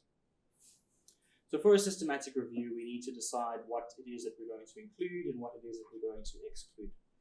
So for our inclusion criteria, we decided anything that was qualitative, quantitative, mixed methods, or primary research that investigated an intervention. Of course, the target population for these studies needed to include families and caregivers, children, and adolescents. The research also needed to be conducted in English. They needed to report on the effectiveness of the intervention, and to stick with the most recent and up-to-date research, we decided to include only research that was conducted between January 2019 and July of last year, so a 5 or so year window. Articles also needed to be freely available and within the public domain, and they needed to be full journal articles. They also needed to be peer-reviewed, just to ensure academic rigor, and they needed to come from at least one of 4 of these databases: the Psychology and Behavior Sciences Collection, Psych Articles, APA Psych Info, and the SOC Index. Articles that we excluded were essentially anything opposite to what I've just mentioned. So things like textbooks, secondary research, or research that did not investigate an intervention, especially not if it didn't include families, caregivers, adolescents, and children. Research that was not conducted in English, or did not report on the effectiveness of our findings or of their findings in terms of the intervention. Anything that preceded January 2019, if it wasn't peer-reviewed, not publicly available, so on and so forth. And of course, if it was not within one of these databases, we decided to exclude. So once we decided how we were going to include things, we needed to figure out how it is that we were going to search for what we were looking for. It started off with a phase called PICO. PICO is an acronym that stands for Problem, Intervention, Comparison, and Outcome. It really helps us focus our sort of research strategy, and helps us to generate various keywords which we could then strategically use to get the research process going. Once we had those keywords, we could actually start searching in these databases. We hit quite a few articles. All of them were screened by title, which caused many headaches. It was a long process, but we looked at them all, exclude, include, according to their appropriateness. The ones that remained were then screened by abstract. Once again, we include and exclude based on their appropriateness. The ones that made it through phase 3 were then screened in full. At this point, we all had our fair share. We all sort of took a piece of the pie equally and reviewed our articles. To these articles, we applied a JBI checklist, which is a critical appraisal tool which we can use to evaluate the appropriateness and the rigor of the articles. And we were left with only a handful after this phase, which we then used for the final summative review and result synthesis. And speaking of result synthesis, we decided to go with a narrative synthesis for our data analysis. This really allowed us to collate and to synthesize our findings into several themes. These themes were then substantiated with other external sources, thereby allowing us to inform our written findings with existing literature and information. This is our Prisma diagram, essentially just a visual representation of this process.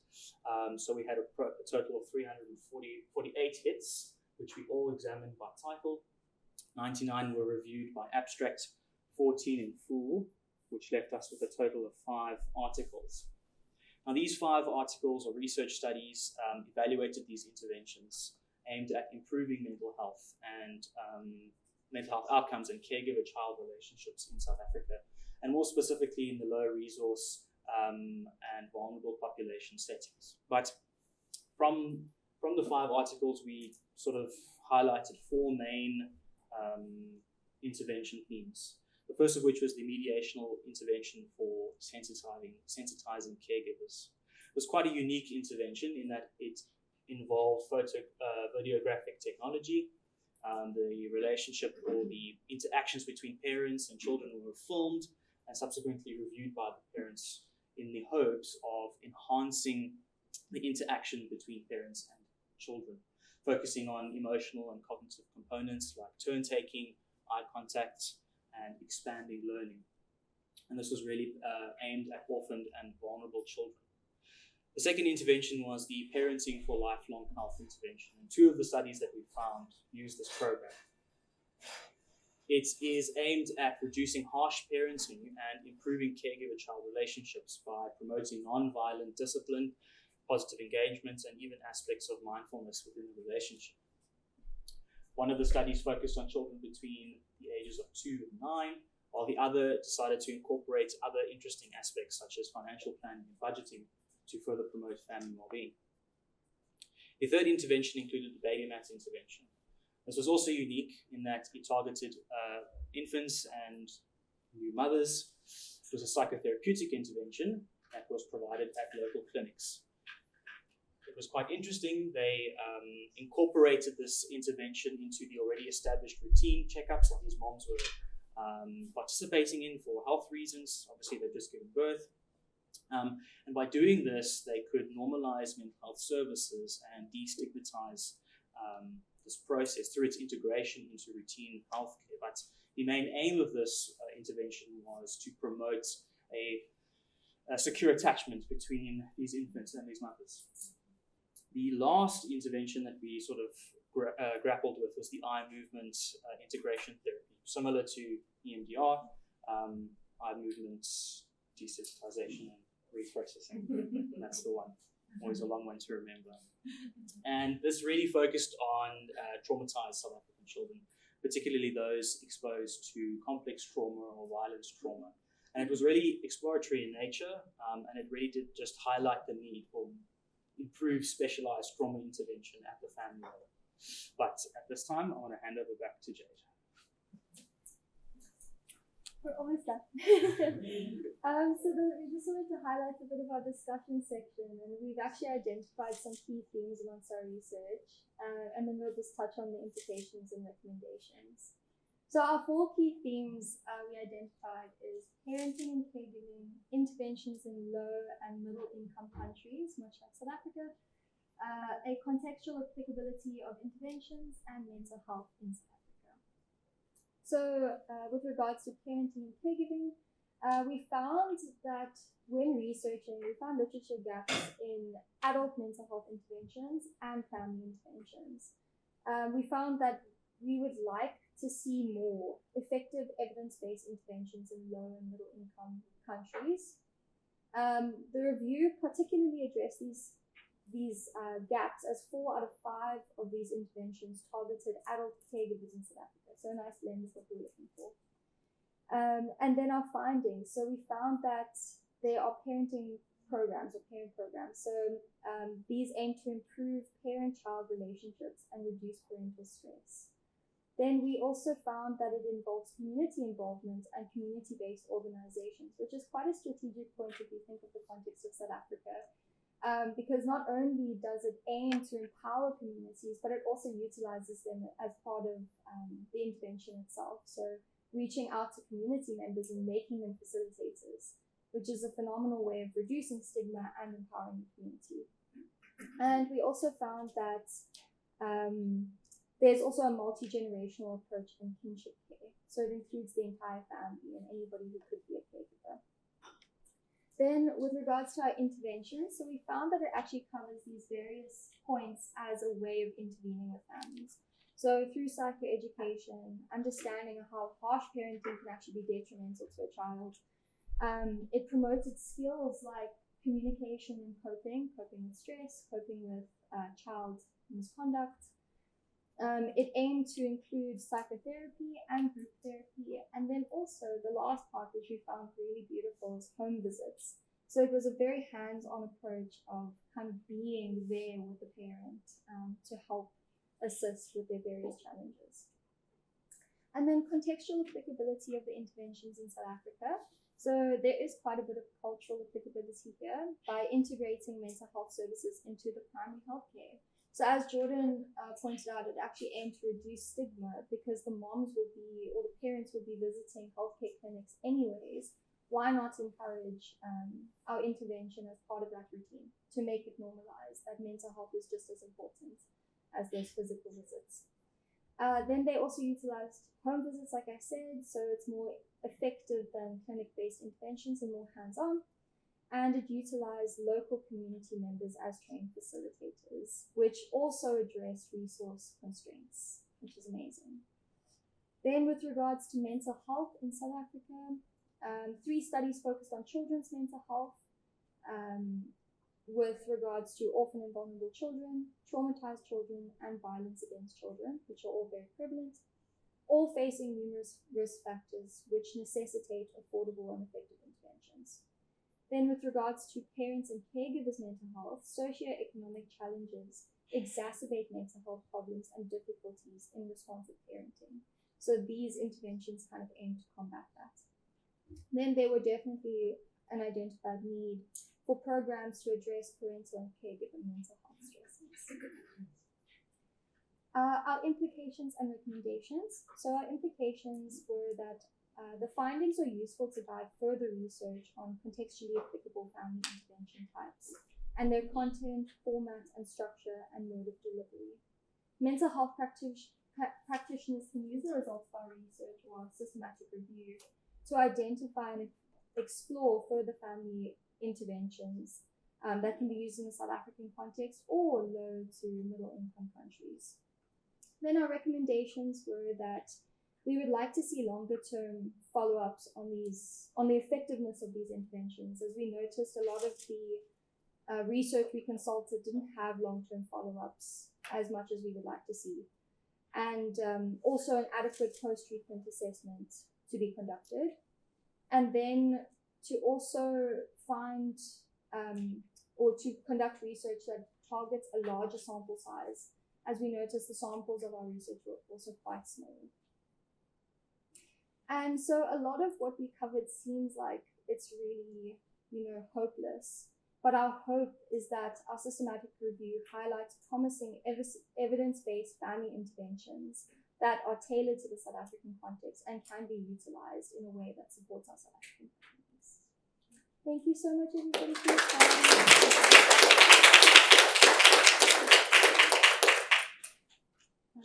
We would love to open the floor to any questions anyone might have.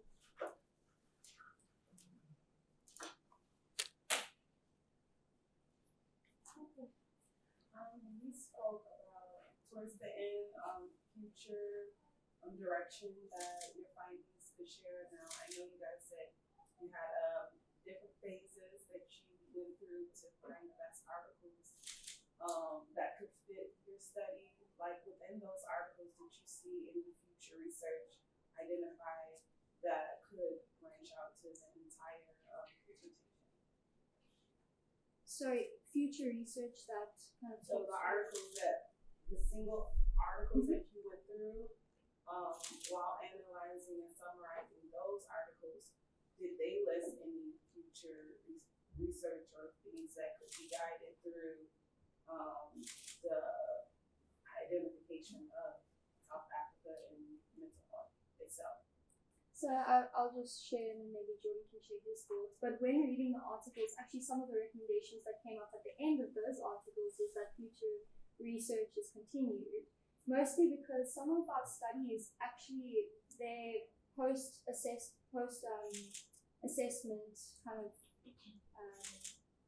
kind of like observations had to be halted. One, due to COVID. Two, there was some violence in some of the townships that they were actually conducting the research in, so that had to be halted. So I believe that they actually recommended that some of the studies be redone or some further research be continued in those areas. I hope that answers your question. Jordan, if you want to jump in. Yeah, I think one of the main themes was just the lack of a long-term follow-up.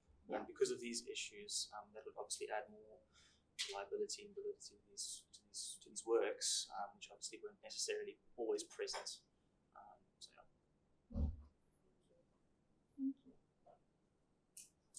Did you mention how many of the research were already based on South African population?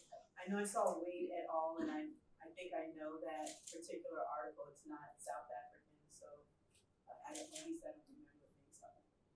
I believe, and Jordan can correct me if I'm wrong, but all of our articles actually covered South African populations. Yeah. They were all programs that were conducted here locally. Yes. Not necessarily here within the Western Cape, but all over South Africa, in various townships as well, and low income communities. Follow up, if I may? Yes. Do you see applicability of your findings to individual counseling? Because is it not a similar dynamic? That's a really great question, and for me personally, I absolutely think so. And the reason was it even just gives me, as an individual and a practitioner, a framework of how to view the individual in front of me. That even as you were sharing, a person in the mental health space coming in for support is not just a singular person and not just a criteria of symptoms, but also a whole being. And so we've also got to consider the whole being and their various contexts that they live in order to actually support as much as we can. Jordan? Couldn't say it better. I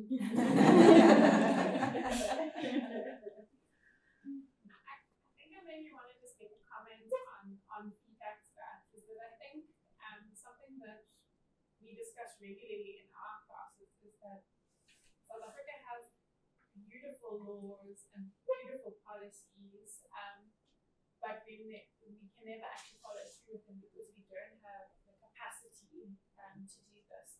And I think our academics speak largely to working in multidisciplinary teams, and working with the social workers, working with doctors and that.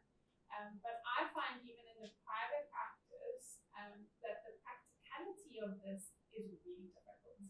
And some of it stems from a confidentiality space, but some of it, I think, more largely comes from a time and space.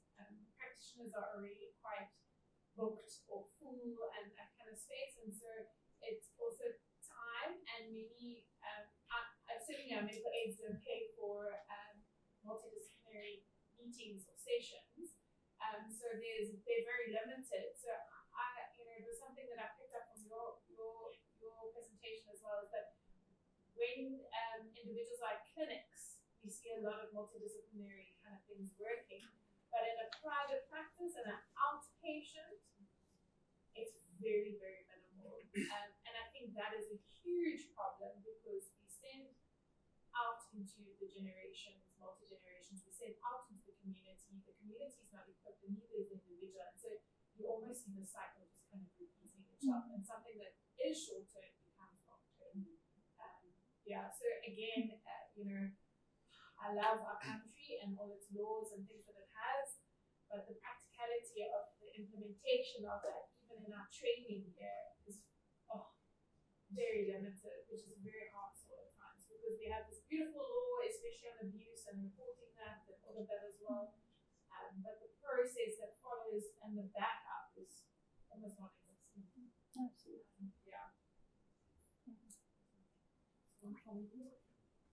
So you talk about finding a multi-generational approach to the priority, which I have to agree with, across multiple cultures. What do you need to prioritize in South Africa, given safety values? What do those dynamics look like when you were in research? I just want to understand and make sure that I've understood the question you're looking for. What is it that the South African families value? Yeah, so if you're working with multi-generational family, was there a common theme within the family values or within the dynamic within the hierarchy? I think off the bat, one of the main value systems of the South African family is community. It's being one with one another. Could be from as young as an infant all the way up to great grandparents. Thank you. Sorry. So what I said was one of the main value systems in the South African family, I imagine, is the sense of community. Sometimes South African families are quite large. We all value one another. I hope that's something there. Yeah, we have this not saying, but kind of term in South Africa called Ubuntu, meaning that we are because of other people. And I think a lot of us South Africans, no matter what family you come from, carry this notion that you're raised by a village, not just one person. And so I would say that just observationally is a key point in any kind of way to approach any family or individual.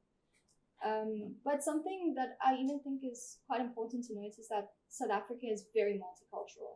So if you're talking about one specific family, that could be filled with multiple races, even in one home, and multiple different cultures that come with that.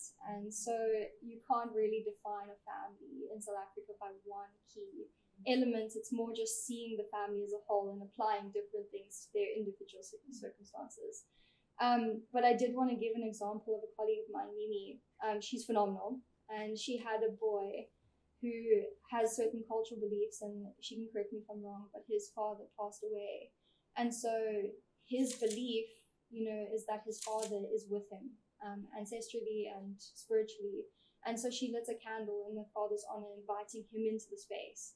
So it was an approach where she can utilize this boy's culture is in a way that supports him and acknowledges who he is as a human being. So I hope that kind of gives some insights into our diverse culture here in South Africa.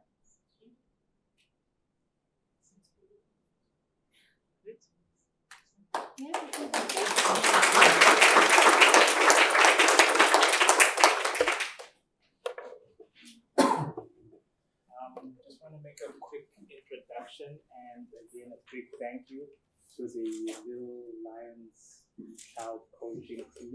I said it right, it's a mouthful. They're going to do the final presentation. Zaida Frank is their operations manager. just as a disclaimer, I've known since she was at Autism Western Cape as Education and Outreach Manager. And then there is Mr. Lwazi Shwala, who is their Impact Manager. I believe it's Impact Lion and Operations Lion. Josh, can you set them up with Mikasa, Sukasa, sorry. Hi everyone. I think Tilani made a beautiful introduction already, so I don't think you guys need to hear a lot about my role. A lot of what I do is sort of the background stuff, operations, admin, finance. And so this is, sorry, I think I'm a bit nervous now. So this is both mine and Lwazi's very first time presenting for Little Lions.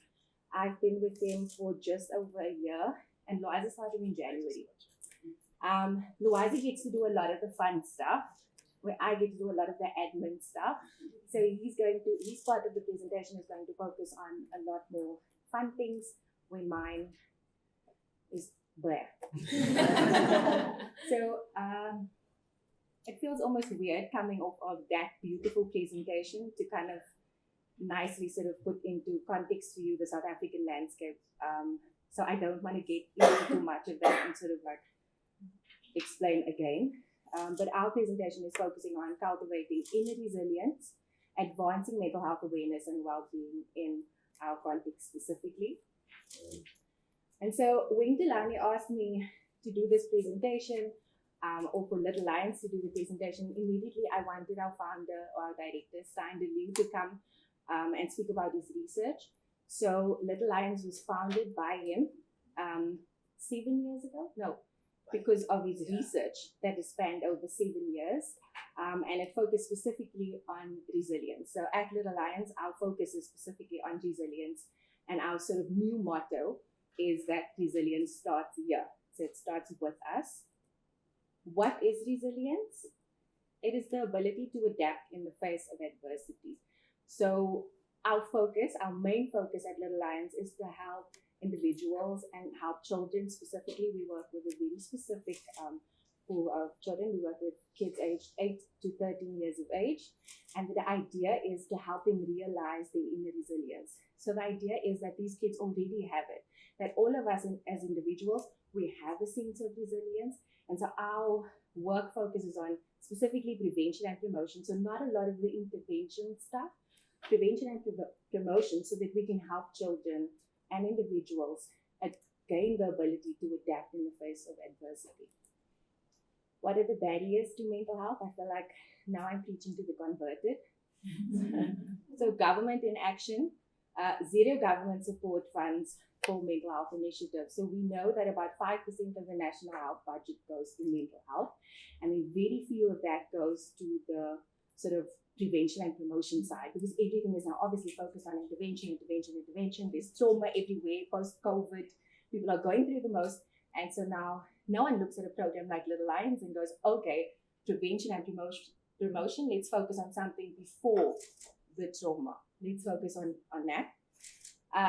Insufficient funding, I can't say that enough. But in terms of government inaction, we also look at the fact that government does very little within the mental health sector. There's very little sort of emphasis, my English is not English today. There's very little awareness around what mental health is and the importance of mental health. And we've seen in maybe the past 10 years, it's become a buzzword. Like everyone says, oh no, there's a focus on mental health. No, like let's focus on our mental health. But what is the meaning of it? And there was a beautiful comment earlier in saying that we have beautiful policies.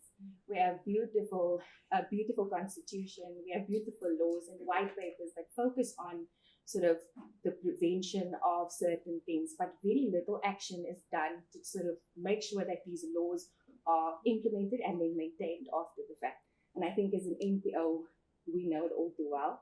So like when we went to DSD, the Department of Social Development, and we asked them for funding, the idea or their response to us was, we value the work that you do. We think it's really important. Unfortunately, this is not something that we can fund right now. A shortage of professionals. So there are only 451 psychologists that serve the public sector in South Africa. So through our initiatives, on the remote side, I'm also technologically challenged, so it doesn't help. So there are only 451 psychologists that serve in the public sector, specifically in South Africa. So this discounts the ones that are working in the private sector. And when we talk about psychologists, we are talking about individuals with master's degrees, not the registered counselors and then even then, it's very difficult to find work. So I was a registered counselor for 5 years. It was a hard 5 years. It was hard. It was really hard. It was hard to find work. It was then hard to make people understand my role as a registered counselor, and also very hard for them. People just started calling me a psychologist, and it was very confusing. And yeah, so we've got the shortage. And so what Little Lions also does, so apart from our work with the kids, which Loazi will get into, we also train the community. So we train lay people to then now eventually be the sort of custodians of mental health awareness and promotion within their communities. And then obviously stigma and knowledge gaps. There is widespread misconceptions about mental health. Sometimes it's attributed to witchcraft. It's attributed to something that the parent did wrong. It's attributed, like I think that is a universal thing. And then specifically in South Africa, with this being this sort of melting pot of cultures, it then just makes it more difficult to understand and define within our context. A mental health gap, a generation at risk. So millions of South Africans lack vital mental health care, with 60% being children. This alarming gap leaves our youth vulnerable and demands urgent action. And then I think, Loazi, nice. So I think if anything that you guys take from this presentation, apart from the fact that we are an amazing place and amazing people to be around, or that Little Lions is amazing, to just walk away with the sense that there are organizations sort of working on the ground, and that the best thing that you can potentially do and yes, I am selling my organization right now, but the best thing that you can do is read up about them, go onto their websites and try to sort of amplify their cause. Okay.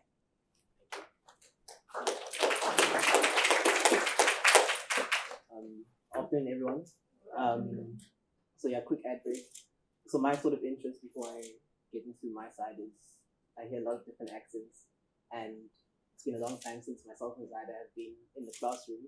We've been on the ground for many years, and just based on the comments, I think it would make for an interesting conversation once I get through my part about how sort of those things work together, about how you guys as Cornerstone students understand that, and other people in Western context, how you guys understand the marrying of people on the ground, of task shifting, of the academia and the work on the ground.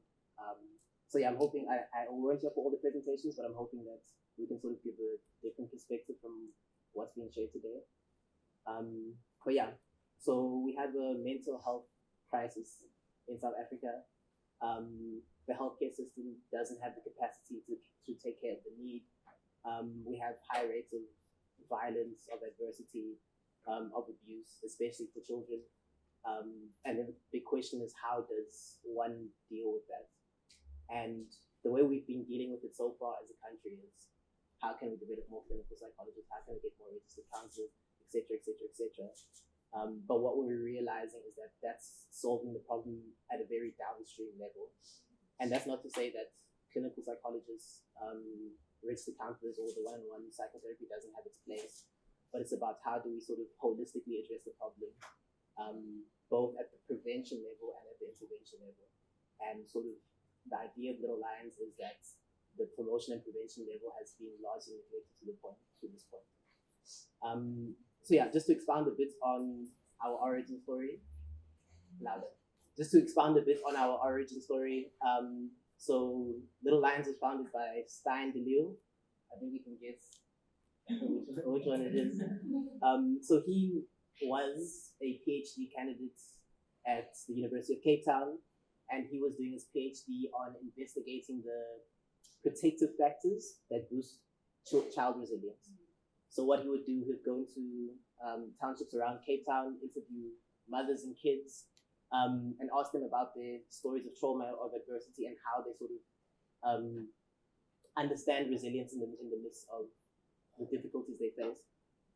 And the understanding is that South Africa has high levels of trauma, violence, poverty, etc. While we are making the socio-economic changes, how do individuals and families navigate the everyday difficulties of their lives, right? And in this process where he was interviewing different families, it came up that mothers really wanted things for their children, programs, interventions, whatever you might call it. And he decided, okay, we can start an organization around this. And it initially started with sort of conversations about mental health, just making mental health a conversation to be had in families and communities. And then it developed into a curriculum. So this guy is our bread and butter. And basically, our approach to this is that we've developed a curriculum. It's 12 workshops, an hour long each, that have 4 main pillars. So basically, we look at emotions. Children aged 8 to 13 learn to identify their emotions, learn to express their emotions. And then they move on to the second pillar, which is called qualities, where they identify their strengths, what they're good at. And then it moves on to the third pillar, that is coping. Basically, if they're in a difficult situation, how do they navigate that difficult situation? And then the final pillar is resilience. So you take your emotions, you take your coping strategies, you take your qualities, and then all of those sort of assist you in navigating the difficult situations as an individual. And that's how you sort of develop resilience. Yeah, so that's basically our approach, is that we want to make this curriculum as accessible as possible. So the organization identifies local role models within the township, upskills them to become mental health coaches, and then they go into the communities and they take a street corner approach. So basically, on somebody's porch, in a church, in somebody's garage, you host this workshop with the children in your community. Do it for the 12 sessions, and then you sort of improve the resilience of the children like that. So the whole point is to make it accessible as possible, to make it led by the community in local languages, to sort of address this issue of resilience. Yeah, and I think maybe just to sort of illustrate the point a bit better, we just want to show you a 1-minute video of how this program works.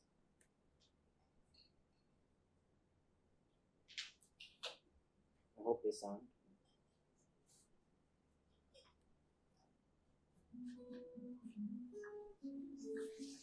In South Africa's townships, children grow up facing unimaginable challenges. They endure an average of 6 to 8 traumatic experiences year after year. It's in a society that faces a lot of challenges, and expressing feelings cannot encourage. There's little space for healing. With less than 500 psychologists for the public sector, we're in the midst of a mental health crisis. In 2020, Little Lions launched free daily mental health workshops for children from the age of 8 to 13, led by local young role models with lived experience who have also been trained by us, conducted in local languages and held within the heart of each community. These workshops provide an easy, accessible, and safe space for healing and growth.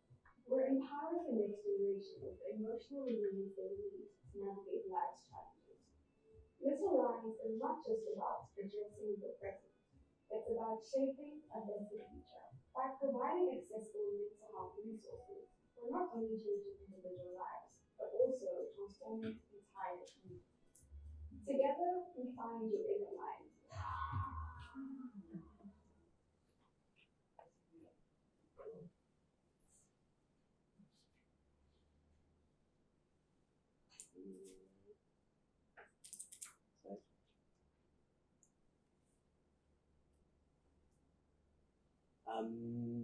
Yeah, so basically, these are our pillars. We focus on prevention and promotion, so we don't wait for the intervention level.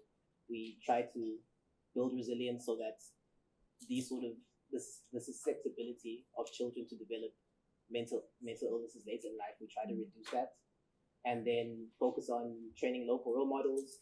And in terms of accessibility, we work with a lot of other organizations so that our program is scalable. So we don't try to do it all in-house. We partner with organizations that are already out there in the Western Cape, in Kenya, whoever's willing to partner with us, and then they integrate these programs within their organizations to reach the kids that they have. We're working on making it more digital and more accessible through digitizing. And then finally, evidence-based. And I'll try to run through this evidence-based stuff quickly. So there's no good having a very accessible program if it doesn't work. Last year, Little Lions conducted a randomized control trial using 146 participants. It basically did a pre and post test, identifying the resilience levels of children in the program before it started, and then children in the program post intervention. And we're publishing it this year, hopefully. But what we have seen so far is that the program does work. The prevention program does work. Children's resilience is boosted, and particularly this is noticed. I don't know how much detail we want to get into the tools that we use. Maybe that can be in the Q&A. But particularly, parents are noticing an improvement in the resilience of their children, and that what that tells us is that this program works.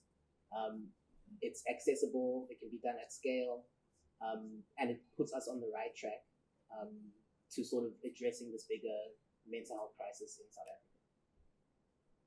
And then these are just some numbers at the moment. In the last 5 years, we've reached 4,100 children, trained almost 200 local role models. We also involve parents and communities through our workshops and conversations and different events, and we're growing our implementing partners as well. Yeah, and a quote from a video we got, I think, a couple of weeks ago. Our program is only 6 weeks, right? So kids regularly ask us, why can't they join the program again? So a young girl sent a video, first of all complaining that she can't join the program again. But the second part was, Little Lions is fun. Our lives have changed when we joined. We saw the differences between just playing on the streets and being part of the program. We are cared for by the coaches. We get to share our emotions because we feel safe. And that's the impact that maybe you can't measure on an RCT, but it is important. So that's Little Lions in short. Yeah.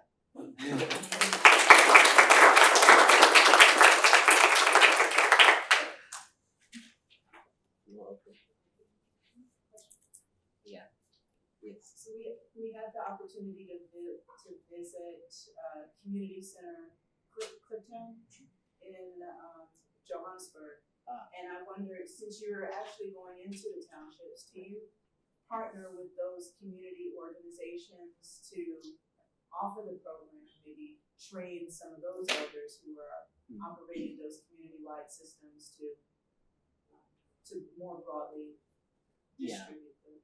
Yes. So there's sort of two ways we go about it. So in-house at Little Lions HQ, we train local role models in-house, and they host their own things on their street corners. But where we reach most numbers is through partnerships. So we have a partnership with Unibala in Somerset West. They are a huge organization. We don't go and train our role models in Somerset West. We go to Unibala. We train the Unibala staff, and then they go out and they train the kids that are already coming to their programs. That's also our situation with Kenya. We don't necessarily, I think we have one staff member in Kenya, but we have lots of partnerships in Nairobi and a place called Eldoret in Kenya as well. George, it's the same. We don't have any staff in George, but we're reaching a lot of kids through our program, through implementing partners and partnerships like that. What type of outcomes are you noticing after your program? You've been doing this now for 5 years. Yeah. Do you look at folks where you started 5 years ago and see what the long term?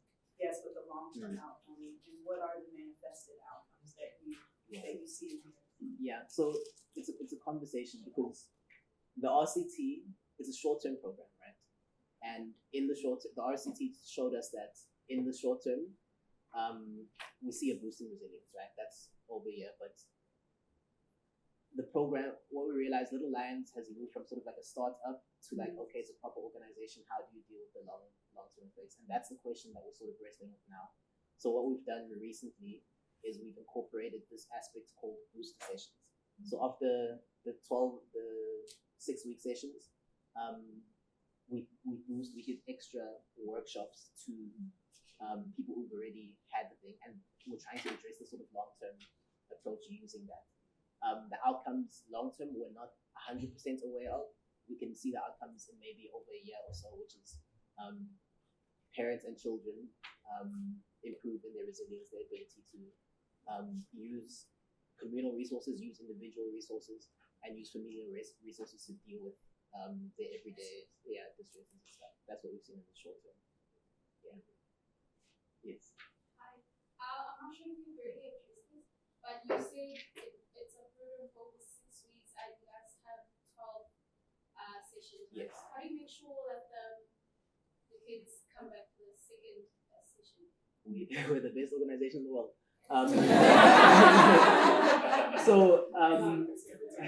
Retention rate. No, I'm joking because that's actually a real big problem.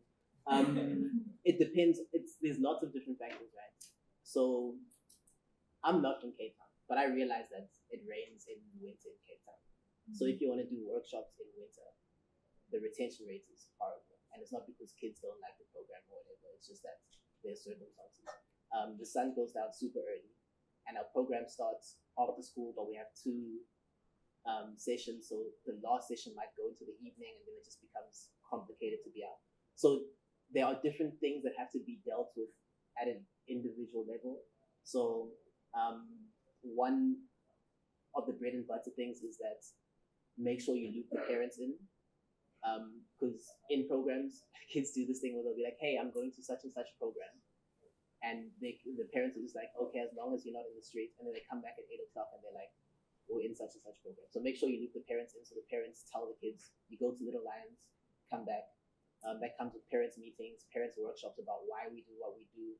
Our coaches going door to door explaining the program.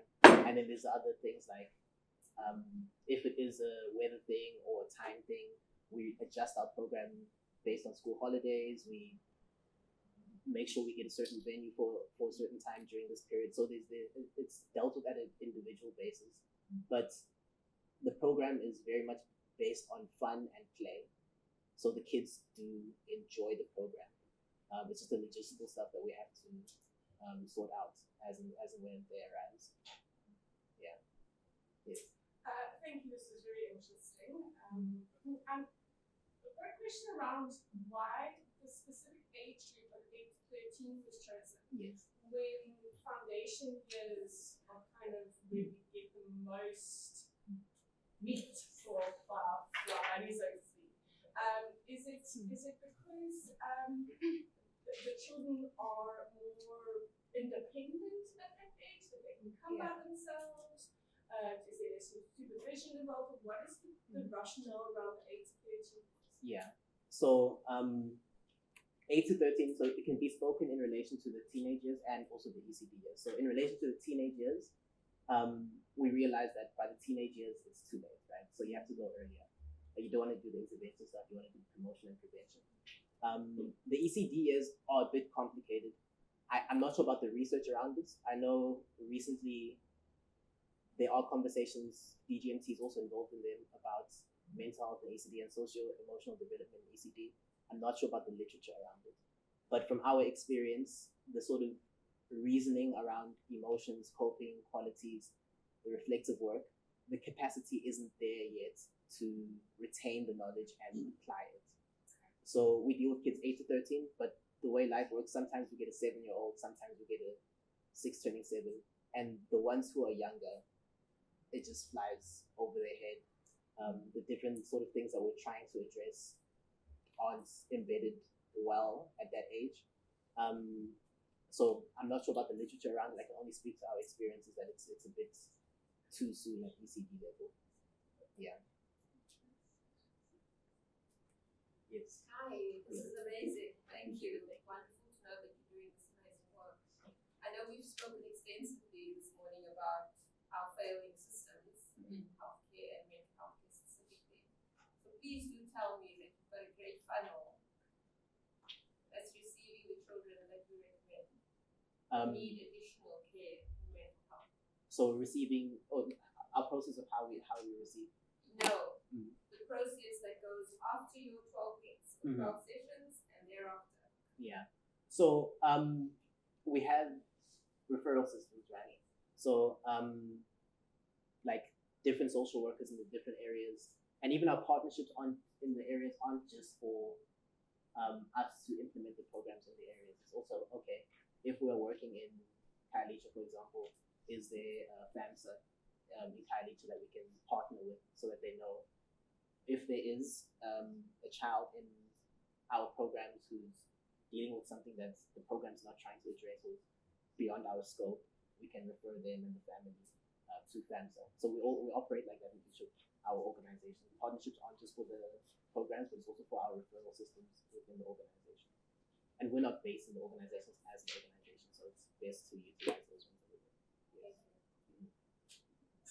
Yes. How hard is it to get consent for the workshop? For the workshop, not super hard. We've done our parents. Yeah. I don't think so. We do a week of equipment before we do the actual workshop, and our coaches literally go door to door in their communities.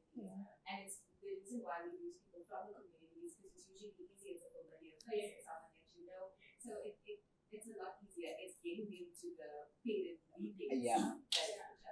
So I would say it's not necessarily the consent, because parents are happy to sign stuff and forget about it, but it's parents' involvement and parents' engagement and parents, because there's lots of like parental neglect, or parents are just busy. They're working until 8 o'clock and stuff like that. So it's not so much they can take a form and the parents can sign it, but we're just trying to find ways parents can be involved. So we also do questionnaires before the program starts. So getting the questionnaires back is the issue. Getting parents to parents meetings and all of that stuff is the issue. So a lot of that sounds like a lot of social work kind of stuff. Yeah. Hands on the ground, which is great. Yeah. But it's partnering with those individuals. Yeah. Cool. To your point. Great work. Yeah, I appreciate it.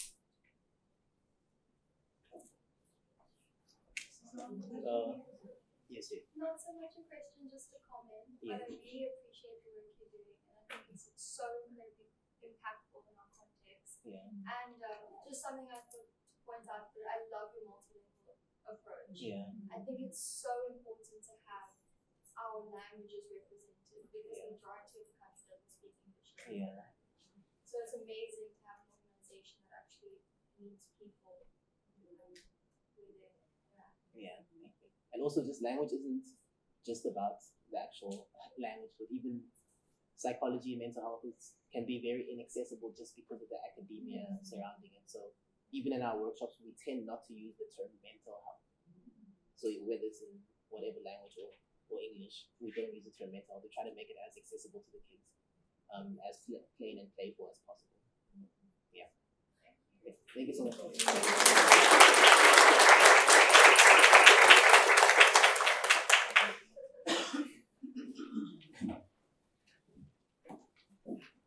Thanks, guys. I would like to apologize for the CEO was meant to be here, so we won't be making it. I will be doing the closing, which is very short because we are done. I think maybe we need to take this time to, as we grab lunch, and take the time to network. I think that's one of the reasons for this partnership, is to really create collaborative spaces. I think I was saying to Tyler, we had actually planned on taking a cohort from the science department to Chicago this year, but things did not go as planned, so we will be gunning for 2026. We hope that works out. But I would like to say a big thank you to the presenters, big thank you to the faculty and students from both institutions. Thank you to Zaida and Wazi for doing this at really short notice. I want to big thanks. It was at short notice. Thank you to the team that worked behind the scenes and put up with me. Jordan deserves a big thank you. But again, thank you all for your time today. Let's go get some lunch and network, get to know each other.